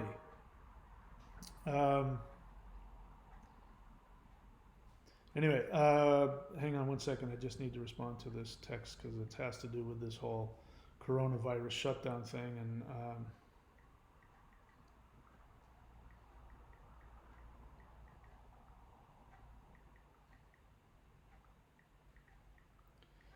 I'm good for a few more months. I'm not worried. Okay, there we go. All right. So his Palana Devata question. My Palana Devata is Anjaneya. Anjaneya is a specific vibration of Hanuman, which is Mars. So he's saying his Palana Devata planet is Mars, and I have determined for him that the best vibration of Mars deity for him is Anjaneya. Anjaneya is just an alias for Hanuman. That is right. Or a particular aspect of Hanuman or something else. No, Anjaneya means the son of Anjana. Anjana was his mother, and so she represents, first off, in anybody's chart there are certain syllables that go best with their moon, and you want to worship a deity whose name starts with the first syllable of one of those syllables. So for him, one of the syllables is Ah. For him, in terms of, I don't know what he has some kind of fire sign, probably. So I gave him Anjaneya because Mars came up as his Palana Devata. So then I looked through all of the Mars deities to see which one vibrates best with his moon sign, and Anjaneya was one of them. So Anjaneya is the calmer aspect of Hanuman. Hanuman is the fierce form of that deity, and so Anjaneya is the calmer form, because it's the name of his mother, which when somebody talks about their mother, they get into a loving space. So it's Hanuman in his most loving space because he's connected to the love and tenderness of his mother. And let's see.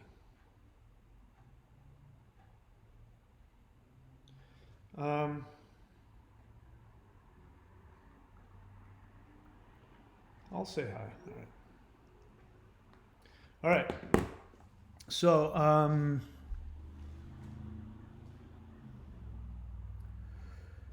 so that's that. So DC Pagan, yeah. So Anjaneya is Hanuman, and it is just the kinder vibration of Hanuman. And there's something in your chart that says that you function better with Anjaneya than Hanuman. My chart is the same.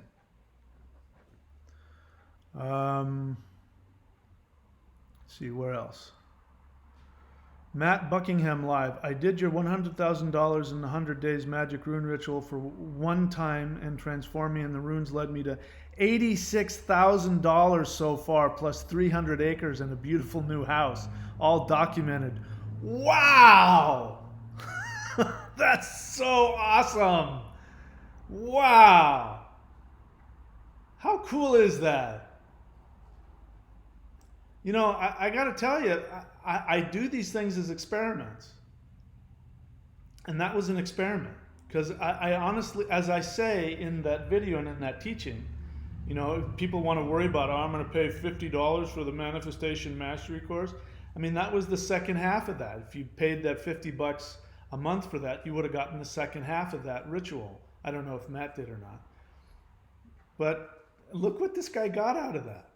It just goes to show you that you really can create whatever the hell you want. First thing you got to do is you got to drop all of the fear. You've got to choose to trust the universe. Even if you feel afraid and untrustworthy, it's all right. The actions that you take, and then you got to take actions. $100,000 in 100 days is a totally arbitrary number. It could have been $500,000 in 2 hours. It's just what you're willing to accept and work toward. And, you know, for me, that was a huge risk, $100,000 in 90 days. I got to be honest, I don't know that my head can go there. But I know that if somebody can just allow themselves to go there and commit to it, we create whatever the hell we want.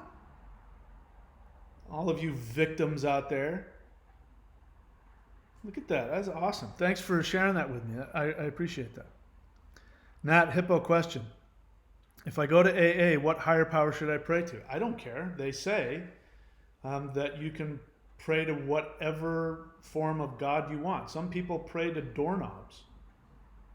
Some people pray to the Goodyear blimp. I'm being totally serious.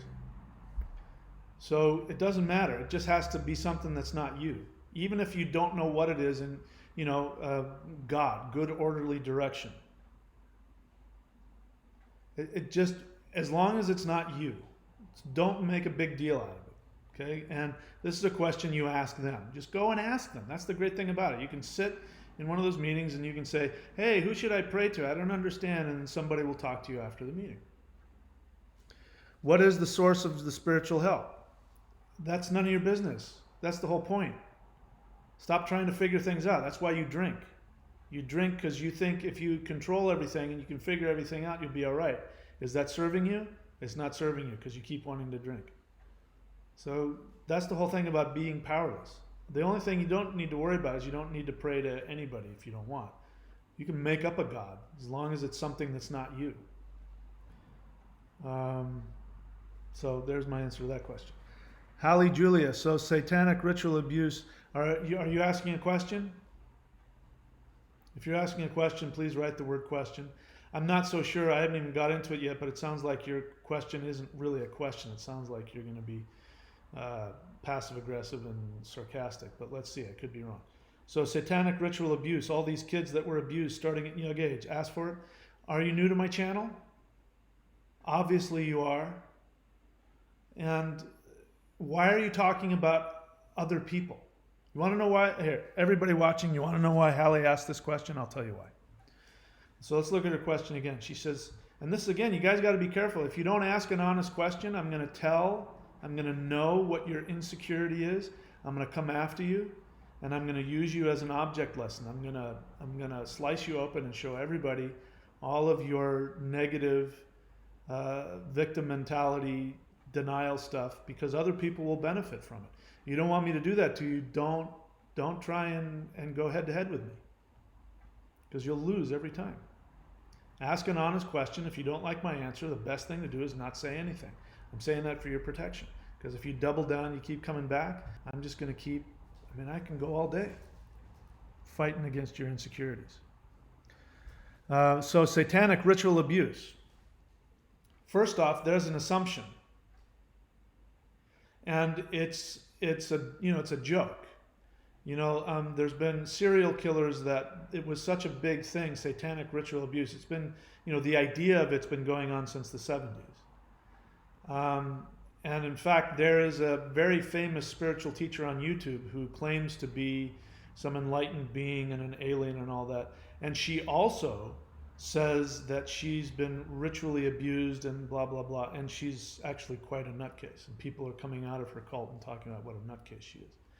And she claimed that. So first of all, the whole idea that there's this widespread satanic ritual abuse is nonsense. I'm not saying it hasn't happened, but it. So you sound like a born-again Christian, and you've bought into born-again Christian fables.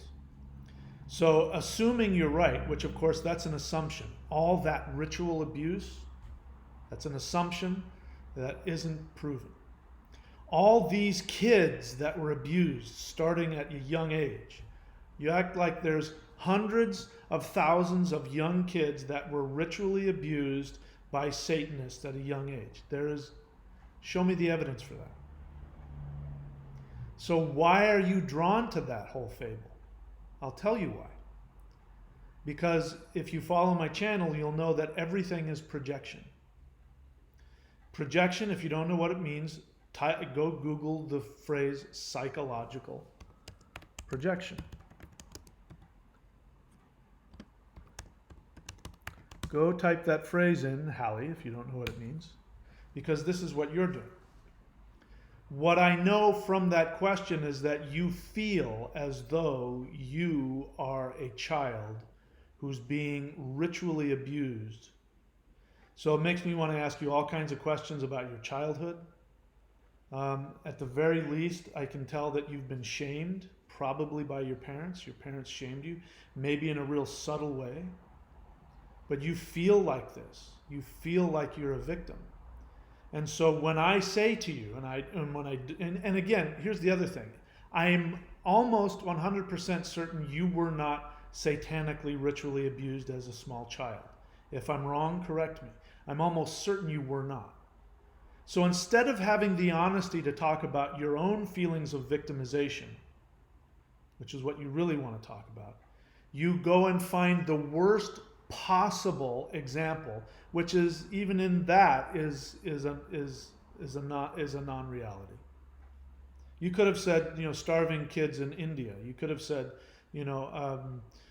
African kids in Ethiopia born with one lung. You could have said anything, and it would have been, the question would have been the same.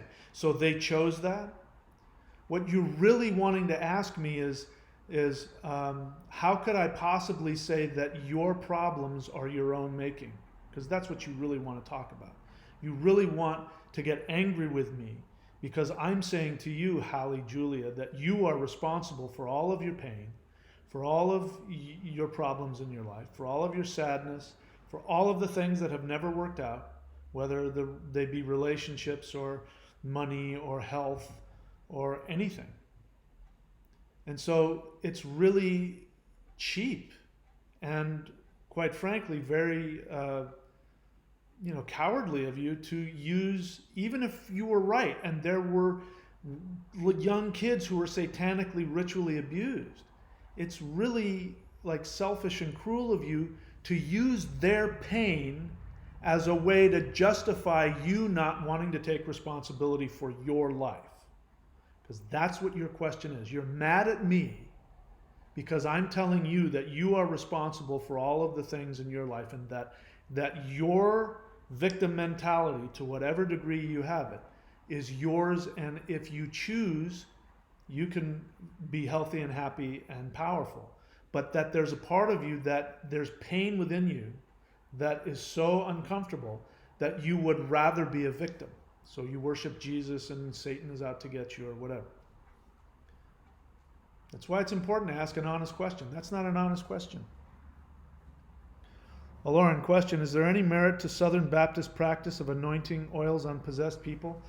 I was a Christian that's how I can tell Hallie Julia, if she's not a Christian, she's got a lot of Christian influence on her. I was a Christian when I did it, and people ask me about that. I no longer believe in Jesus. I don't even think he ever existed. There never was a man named Jesus of Nazareth. If you want to know why, watch my videos on it. I've got videos on my channel.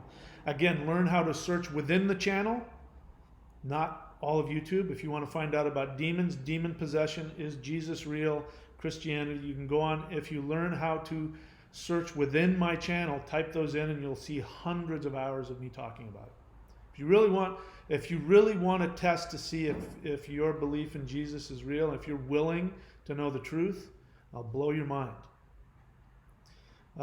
Is there any merit to Southern Baptists? So when I did exorcisms, I used the name of Jesus, and it worked. And it's because I believed in it.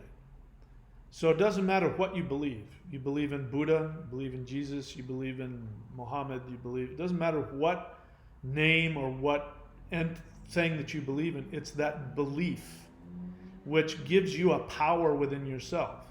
And so I say you don't have to use any name. I can fight off demons. The quickest way to fight off demons is to get connected to my own soul and think about surfing. Literally, if I just sat there and thought about surfing, that would connect me to my soul. That would create a brightness, and there would be the sun would start to shine out from me, and whatever's evil around would run away from that. Belief in Jesus, anointing with oils, gives some people, not all, but gives some people a faith within their own power. What they're really believing in is their own power. And since, as we've just seen with Hallie, everything is projection, they're projecting onto Jesus their own feeling of empowerment with the soul. And so when you're connected to your own soul, that's what does it. That's what drives away negativity. It's really simple. That's why the Shamanic Secret Commandment to a Perfect Life is the most important book you'll ever read, in my opinion. All right, so if Hallie Julie is still around and she's able to take that and still stay and still learn, I will have a great deal of respect for her. It's nothing personal, Hallie. It's nothing personal at all. I'm here to tell you the truth. And if you come into my classroom and you ask a question, even if it's passive aggressive, or even if you're unconscious about it, or even if you're trying to attack me personally, I'm going to tell you, because I have a limited amount of time, I'm going to tell you as much truth as you can swallow. And if you can swallow it and not take it personally, it can transform your life. It did mine. I was just where you are. I believed exactly the way you did. That's how I know.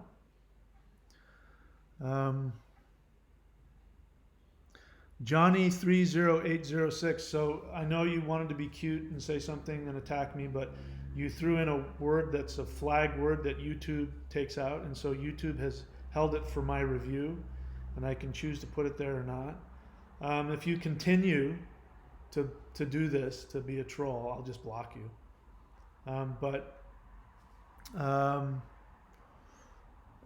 What you're saying I need to do, I do quite often. And it's quite fun. Makes me wonder if you are. Let's see. Compsognathi. Question. Do you think anger at people in positions of power and excessive wealth is always unjustified? That's not your question. Of course not. Why would I think that?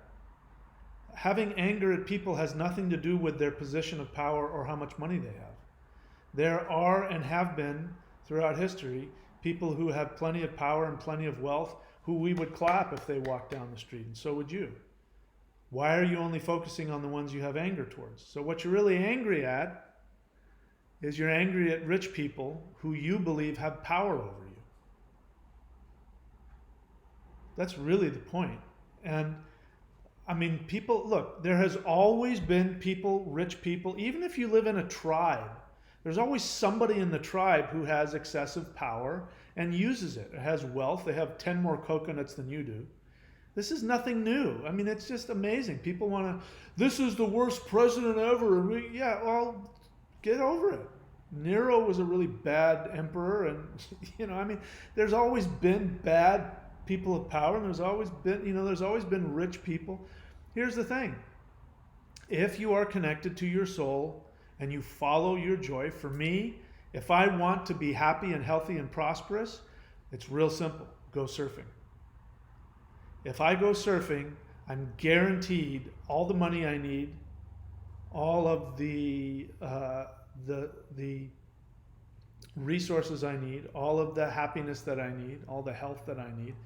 And it doesn't matter if there's a coronavirus lockdown. That's why these guys, they're my landlords. And Obviously, if I had to leave the country, they would be screwed. They'd have to find something fast to take my place. I'm here for the next year. And I told them, I'm not worried. I'm going to be here for as long as I want. Because I know I will be. If that's what's best for me, I'm going to be here. And I'm pretty confident this is where I'm going to spend the rest of my life. So this thing isn't going to, you wanting to ask that question, you're asking that question. And I never said that. I never said that people in positions of power and excessive wealth, that it's unjustified to have anger at them. I've never said that. I've never said, is it always? You didn't use the word always. But I've never said that.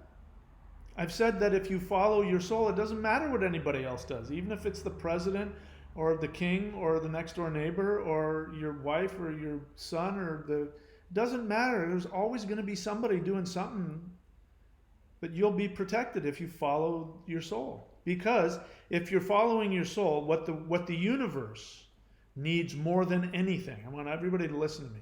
I say this whenever somebody gets a reading from me. What the universe needs more than anything is you to follow your true path of your soul.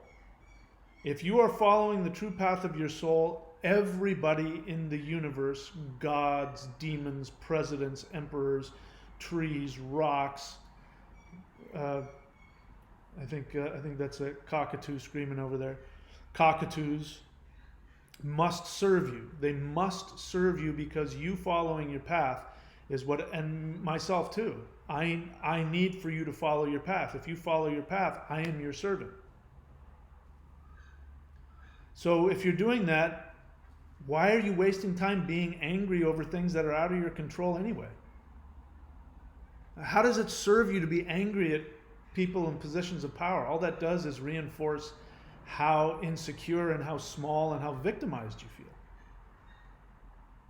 And if you had real anger towards them, you'd do something about it. You'd go and you'd march and you'd protest. I've been giving MGTOW a hard time because they talk about how women are doing this to them and the government is doing this to them and all that.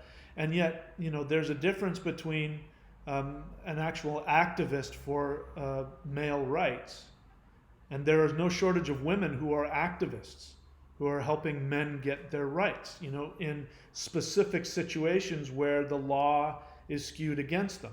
I don't know enough about it, but I know that there's a movement and there's no shortage of people doing something about it. And that's what real anger is you go do something about it. Anger is trying to get you to take action. But if you're just sitting around being angry, what are you accomplishing for anything, anybody? So just spending time, being in a state of anger towards things that are out of your control, it's not that it's unjustified, it's just a waste of your energy. Does that answer your question? Oh, Lauren said something funny. Yeah, try to avoid the crosstalk, you guys. Lauren, question, have you seen that flexible floating surfer dock? I have, briefly. Seems like a lot of work. It's just a lot easier to go out and go surfing. All right, so, okay, here comes a question. Team Everlost, Q. Go ahead and write out question, because I might miss it. Because you see above you, there's 3 or 4 people talking to each other. If I don't see the word question, and people, the reason why I do this, people go, why do you make me do this? It's because there have been people whose questions I've missed. And they email me afterwards going, I had a really important question. Why didn't you get to it? That's why, because I have to scroll through all the personal ego stuff before I can get to the actual question. In what ways can you help someone close to you that may be host to a demon or entity? The most powerful thing you can do is live your own life, and find out what your joy is and go live it. If you're listening to what I'm saying and you accept what I'm saying, if they have a demon within them, it's because they've allowed it, because there's something within them they don't want to look at, and they have unconsciously invited some other thing to come in and distract them. That's the one thing that I learned. You'd think, oh my God, it's so horrible. People are being, I've seen people like torn and, twisted into shapes and, just really tortured by these entities.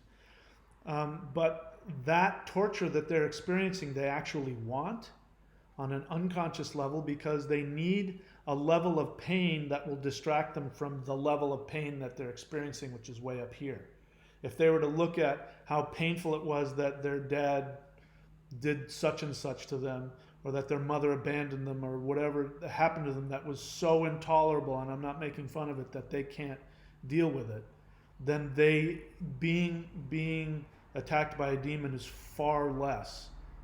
You know, that distraction is a welcome relief to what they're really trying to get away from. So it's none of your business. If they ask for your help, you can tell them. Until then, you live your life, and if they are bent on being, you know, filled with all that kind of craziness, then it's your job to get away from them. Go live your life and let them do their own life. You know, like alcoholics. The kindest thing you can do for an alcoholic is not try and take him off the street and clean him up and give him a shower and a shave and give him $100 and say, get your life together. It's when he's in the gutter in his own puke and feces, let him wake up in the gutter. And then when he asks for help, say, no, there's a mission down the street, there's a AA meeting, that's where you need to go. I can't help you. Because people don't change until the pain gets so bad that they have to do something about it. So if you honestly believe that, which is probably not the case, because 99% of the time I've found most people aren't, who claim to be, or other people think they are. But even if what you're saying is true, then it just means that you're with somebody who doesn't want to look at themselves. And the only thing you can do is help them if they ask. If they don't ask, it's none of your business. Yes, to follow your answer, the rest of your question, is it just enough to follow your own true path? Yes, that's it. That's all you. That's the only thing you're required to do in this life. Cosmos of Compassion. If you're going to write a question, put the time and effort to write a whole question. How not to be lustful. Is that a title of a book? Or are you asking me about that? I don't have a problem with you being lustful. Why do you have a problem with it? It's a normal thing. Do you get angry at yourself when you need to pee or poop? If you're lustful, it just means that you have normal human desires. I don't know how to help you wrestle with that. I don't have any personal moral issues with people experiencing their sexuality. You do whatever makes you happy. The phone agrees.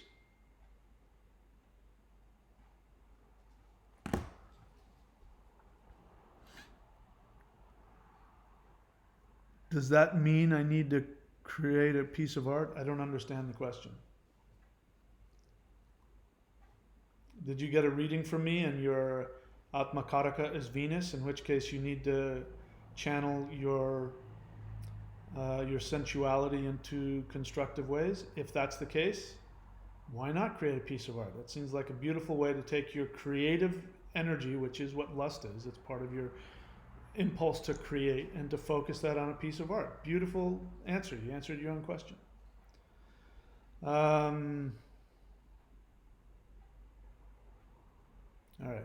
No, that's not a question. Okay, so Hallie Julia, you agree with me. Bottom line is you agree with me. Why did you ask the question? Go back and look at your first question. Why did you ask that? You already knew the answer, looks like. I ended up berating you for no reason.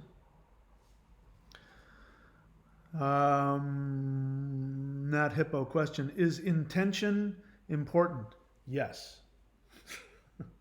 My mom was spiritual. Well, that's a judgment. I don't know what that means. The spiritual. Here's my definition of spiritual. If the person is kind and loving and makes you feel good about yourself, they can be an atheist. If I'm with an atheist who, when I leave, I go, God, they just make me feel so good about being alive. That is a spiritual person. Somebody who believes in gods or demons or something, you know, or tarot cards or Norse shamanism or Qigong, that doesn't make somebody spiritual. That's just the belief in the non-physical. There's nothing spiritual about that. So you say, my mom was spiritual and always used to say our intention was really important, and I didn't understand what she meant. Well, yeah. Okay, so yeah, spiritual. So again, I'm sorry I went on that whole spiritual thing, but that was an assumption. I agree with your mom. Your intention is really important.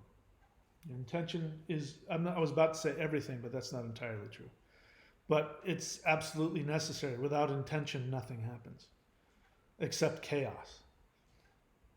No more questions. So when there's no more questions, then we got to at least be entertained by something. So I want you to help me achieve my goal of, what did I say, 250,000 subscribers, and then I have a dollar sign in my head about what I want to make just on my videos. And when I reach that, I will make all my teachings free. If I can make a living just on coming on here and clicking record and making videos, I'll make all my teachings free. All right, let's go. Let's see, where am I? I'm looking for. I have to have somebody. I'm going to have somebody come and talk on my behalf here. So, yeah, here's a good friend of mine. Hey there, pay attention. This is Arnold. I have a very important announcement. I am going to be running for President of the United States for 2020. Listen to me now and vote for me later. Hi, this is Arnold Schwarzenegger, and I'm going to be running for the President of the United States of the world. Listen, the United States is the most pumped country in the world. We have the most pumped people. We have the most pumped democracy the world has ever seen. We used to be so pumped in the world. Everybody had respect for us. My God, we were so totally pumped. Nobody would dare look us in the eyes. We won every single war there ever was. We won the War of Independence. We said to you, hey, England, you British Empire, forget about you. We are more pumped than you. And we won that war. And then there was the First World War. We won that. Europe was fighting with itself. European countries were saying, hey, I don't like you. Hey, I don't like you. They're fighting like that. And then America, looking from across the ocean, said, hey, what are you guys doing? What's wrong with you? Come on, knock it off. And we came over there and we won that war. And then there was the Second World War. And it was all the same kind of things going on. Europe is fighting with each other and the Nazis are taking over all of Europe. And then they start bombing London. And we're watching. And then finally the Japanese come to us and they slap us in the face. And we go, hey, what's going on here? What's wrong with you guys? And we went to the whole world and we pumped and we flexed in front of the whole world. And we won that war too. But that's not what's happening anymore. The United States is not as pumped as it used to be. Nobody respects us like they used to before. Now we are old and flabby and out of shape. We put a big smile on our face and say, hey, we're the United States. Yeah, we're still pumped. But we got this guy running the whole country who thinks that he can just grab the whole world by the private parts. And the world is going, hey, you cannot grab me there anymore. I don't think you are pumped. And they're not listening to us. But I'm telling you now, and you are going to vote for me later, I'm going to come in there and I'm going to make the world a better place because I am going to pump up the United States one more time. And I know, yeah, they say, Arnold, you cannot be president. You were not born here. Hey, it doesn't matter if this guy who becomes the worst kind of idiot in the world goes around grabbing the world by its private parts. This guy can become president. I'm going to say, as Lord Pindar, ruler of the universe, I am going to say that I, Arnold Schwarzenegger, can become president if I decide to. So my new catchphrase is, make America pumped again. But in reality, we're going to make the world pumped again. And when I become president, I am going to legislate. The first thing that I do when I get into office, I'm going to sign the thing, I'm going to hold it up to the camera, and then everybody is required to go to thunderwizard.com and they're going to subscribe. They're going to hit the bell button. They're going to subscribe to the YouTube channel. Then they're going to go to thunderwizard.com website. And then they're going to subscribe there too. And then they're going to go to courses.thunderwizard.com and they're going to buy all of the products, all of the books, all of the services that this guy, I'm telling you, the Shaminator, that guy is really, really pumped in the spirit. He's going to pump you up so good spiritually, you're not even going to believe it. So that's it. Get ready, because here I come, world. The world is going to get pumped again, and there's nothing you can do about it. All right, I'll talk to you later.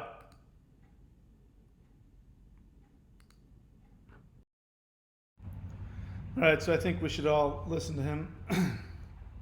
Yes, his name is Arnold Swears He's Bigger.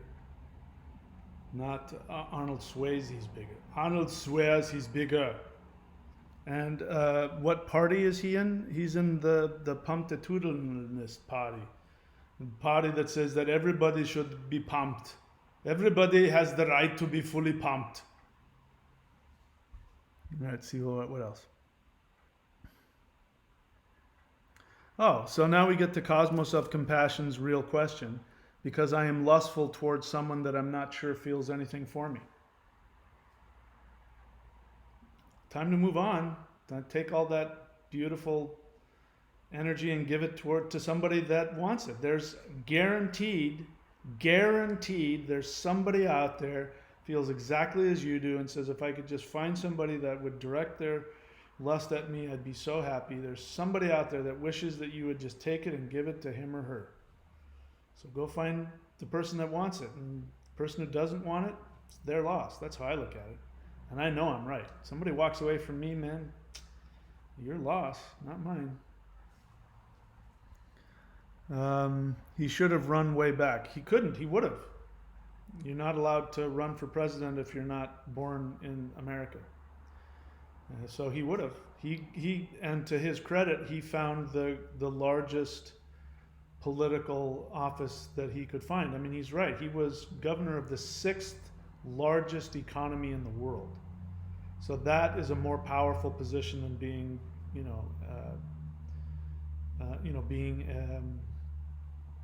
senator. Because senator isn't really all that powerful. It's, he was governor of the 6th largest. He was governor of a country. It's this. If California decided to split, it would be huge. It would be the 6th largest economy in the world. So I think he went as high as he could possibly go in the United States political scenario. Yeah, all right, so I don't see anything else here. So I guess I'm going to say that's it for me, guys. All right, so you get it. Go to courses.thunderwizard.com, watch the little video there. When it comes to the two most important things, if we're talking about how to protect yourself from any kind of negative entities, whether they be human or otherwise, is to first and foremost read the book, The Shamanic Secret Commandment to a Perfect Life, and live that. Drop all the fear, choose to trust the universe, believe that you are the most important being in the universe. Try to do that in an actual way, not in the insecure way, the narcissist way, because narcissists actually don't love themselves, they hate themselves. So learn to accept that you are here because it's the greatest opportunity your soul could have to become the most powerful being in the universe and to get the most pleasure and fun and fulfillment. And if you want to work on vibrating your energy to a level where you will drive demons away, you can go to spirittao.com or the other link, the immortality.thunderwizard.com, and that's $400 off. If you get that, you'll be way ahead, and there'll be a bunch of people who bought those things at full price that'll be so pissed at you because you got it for so much cheaper than they did. Go to immortality.thunderwizard.com. All right, that's it for me, guys. I'm going to eat some food and talk to my landlords when they get here. Okay, see you later.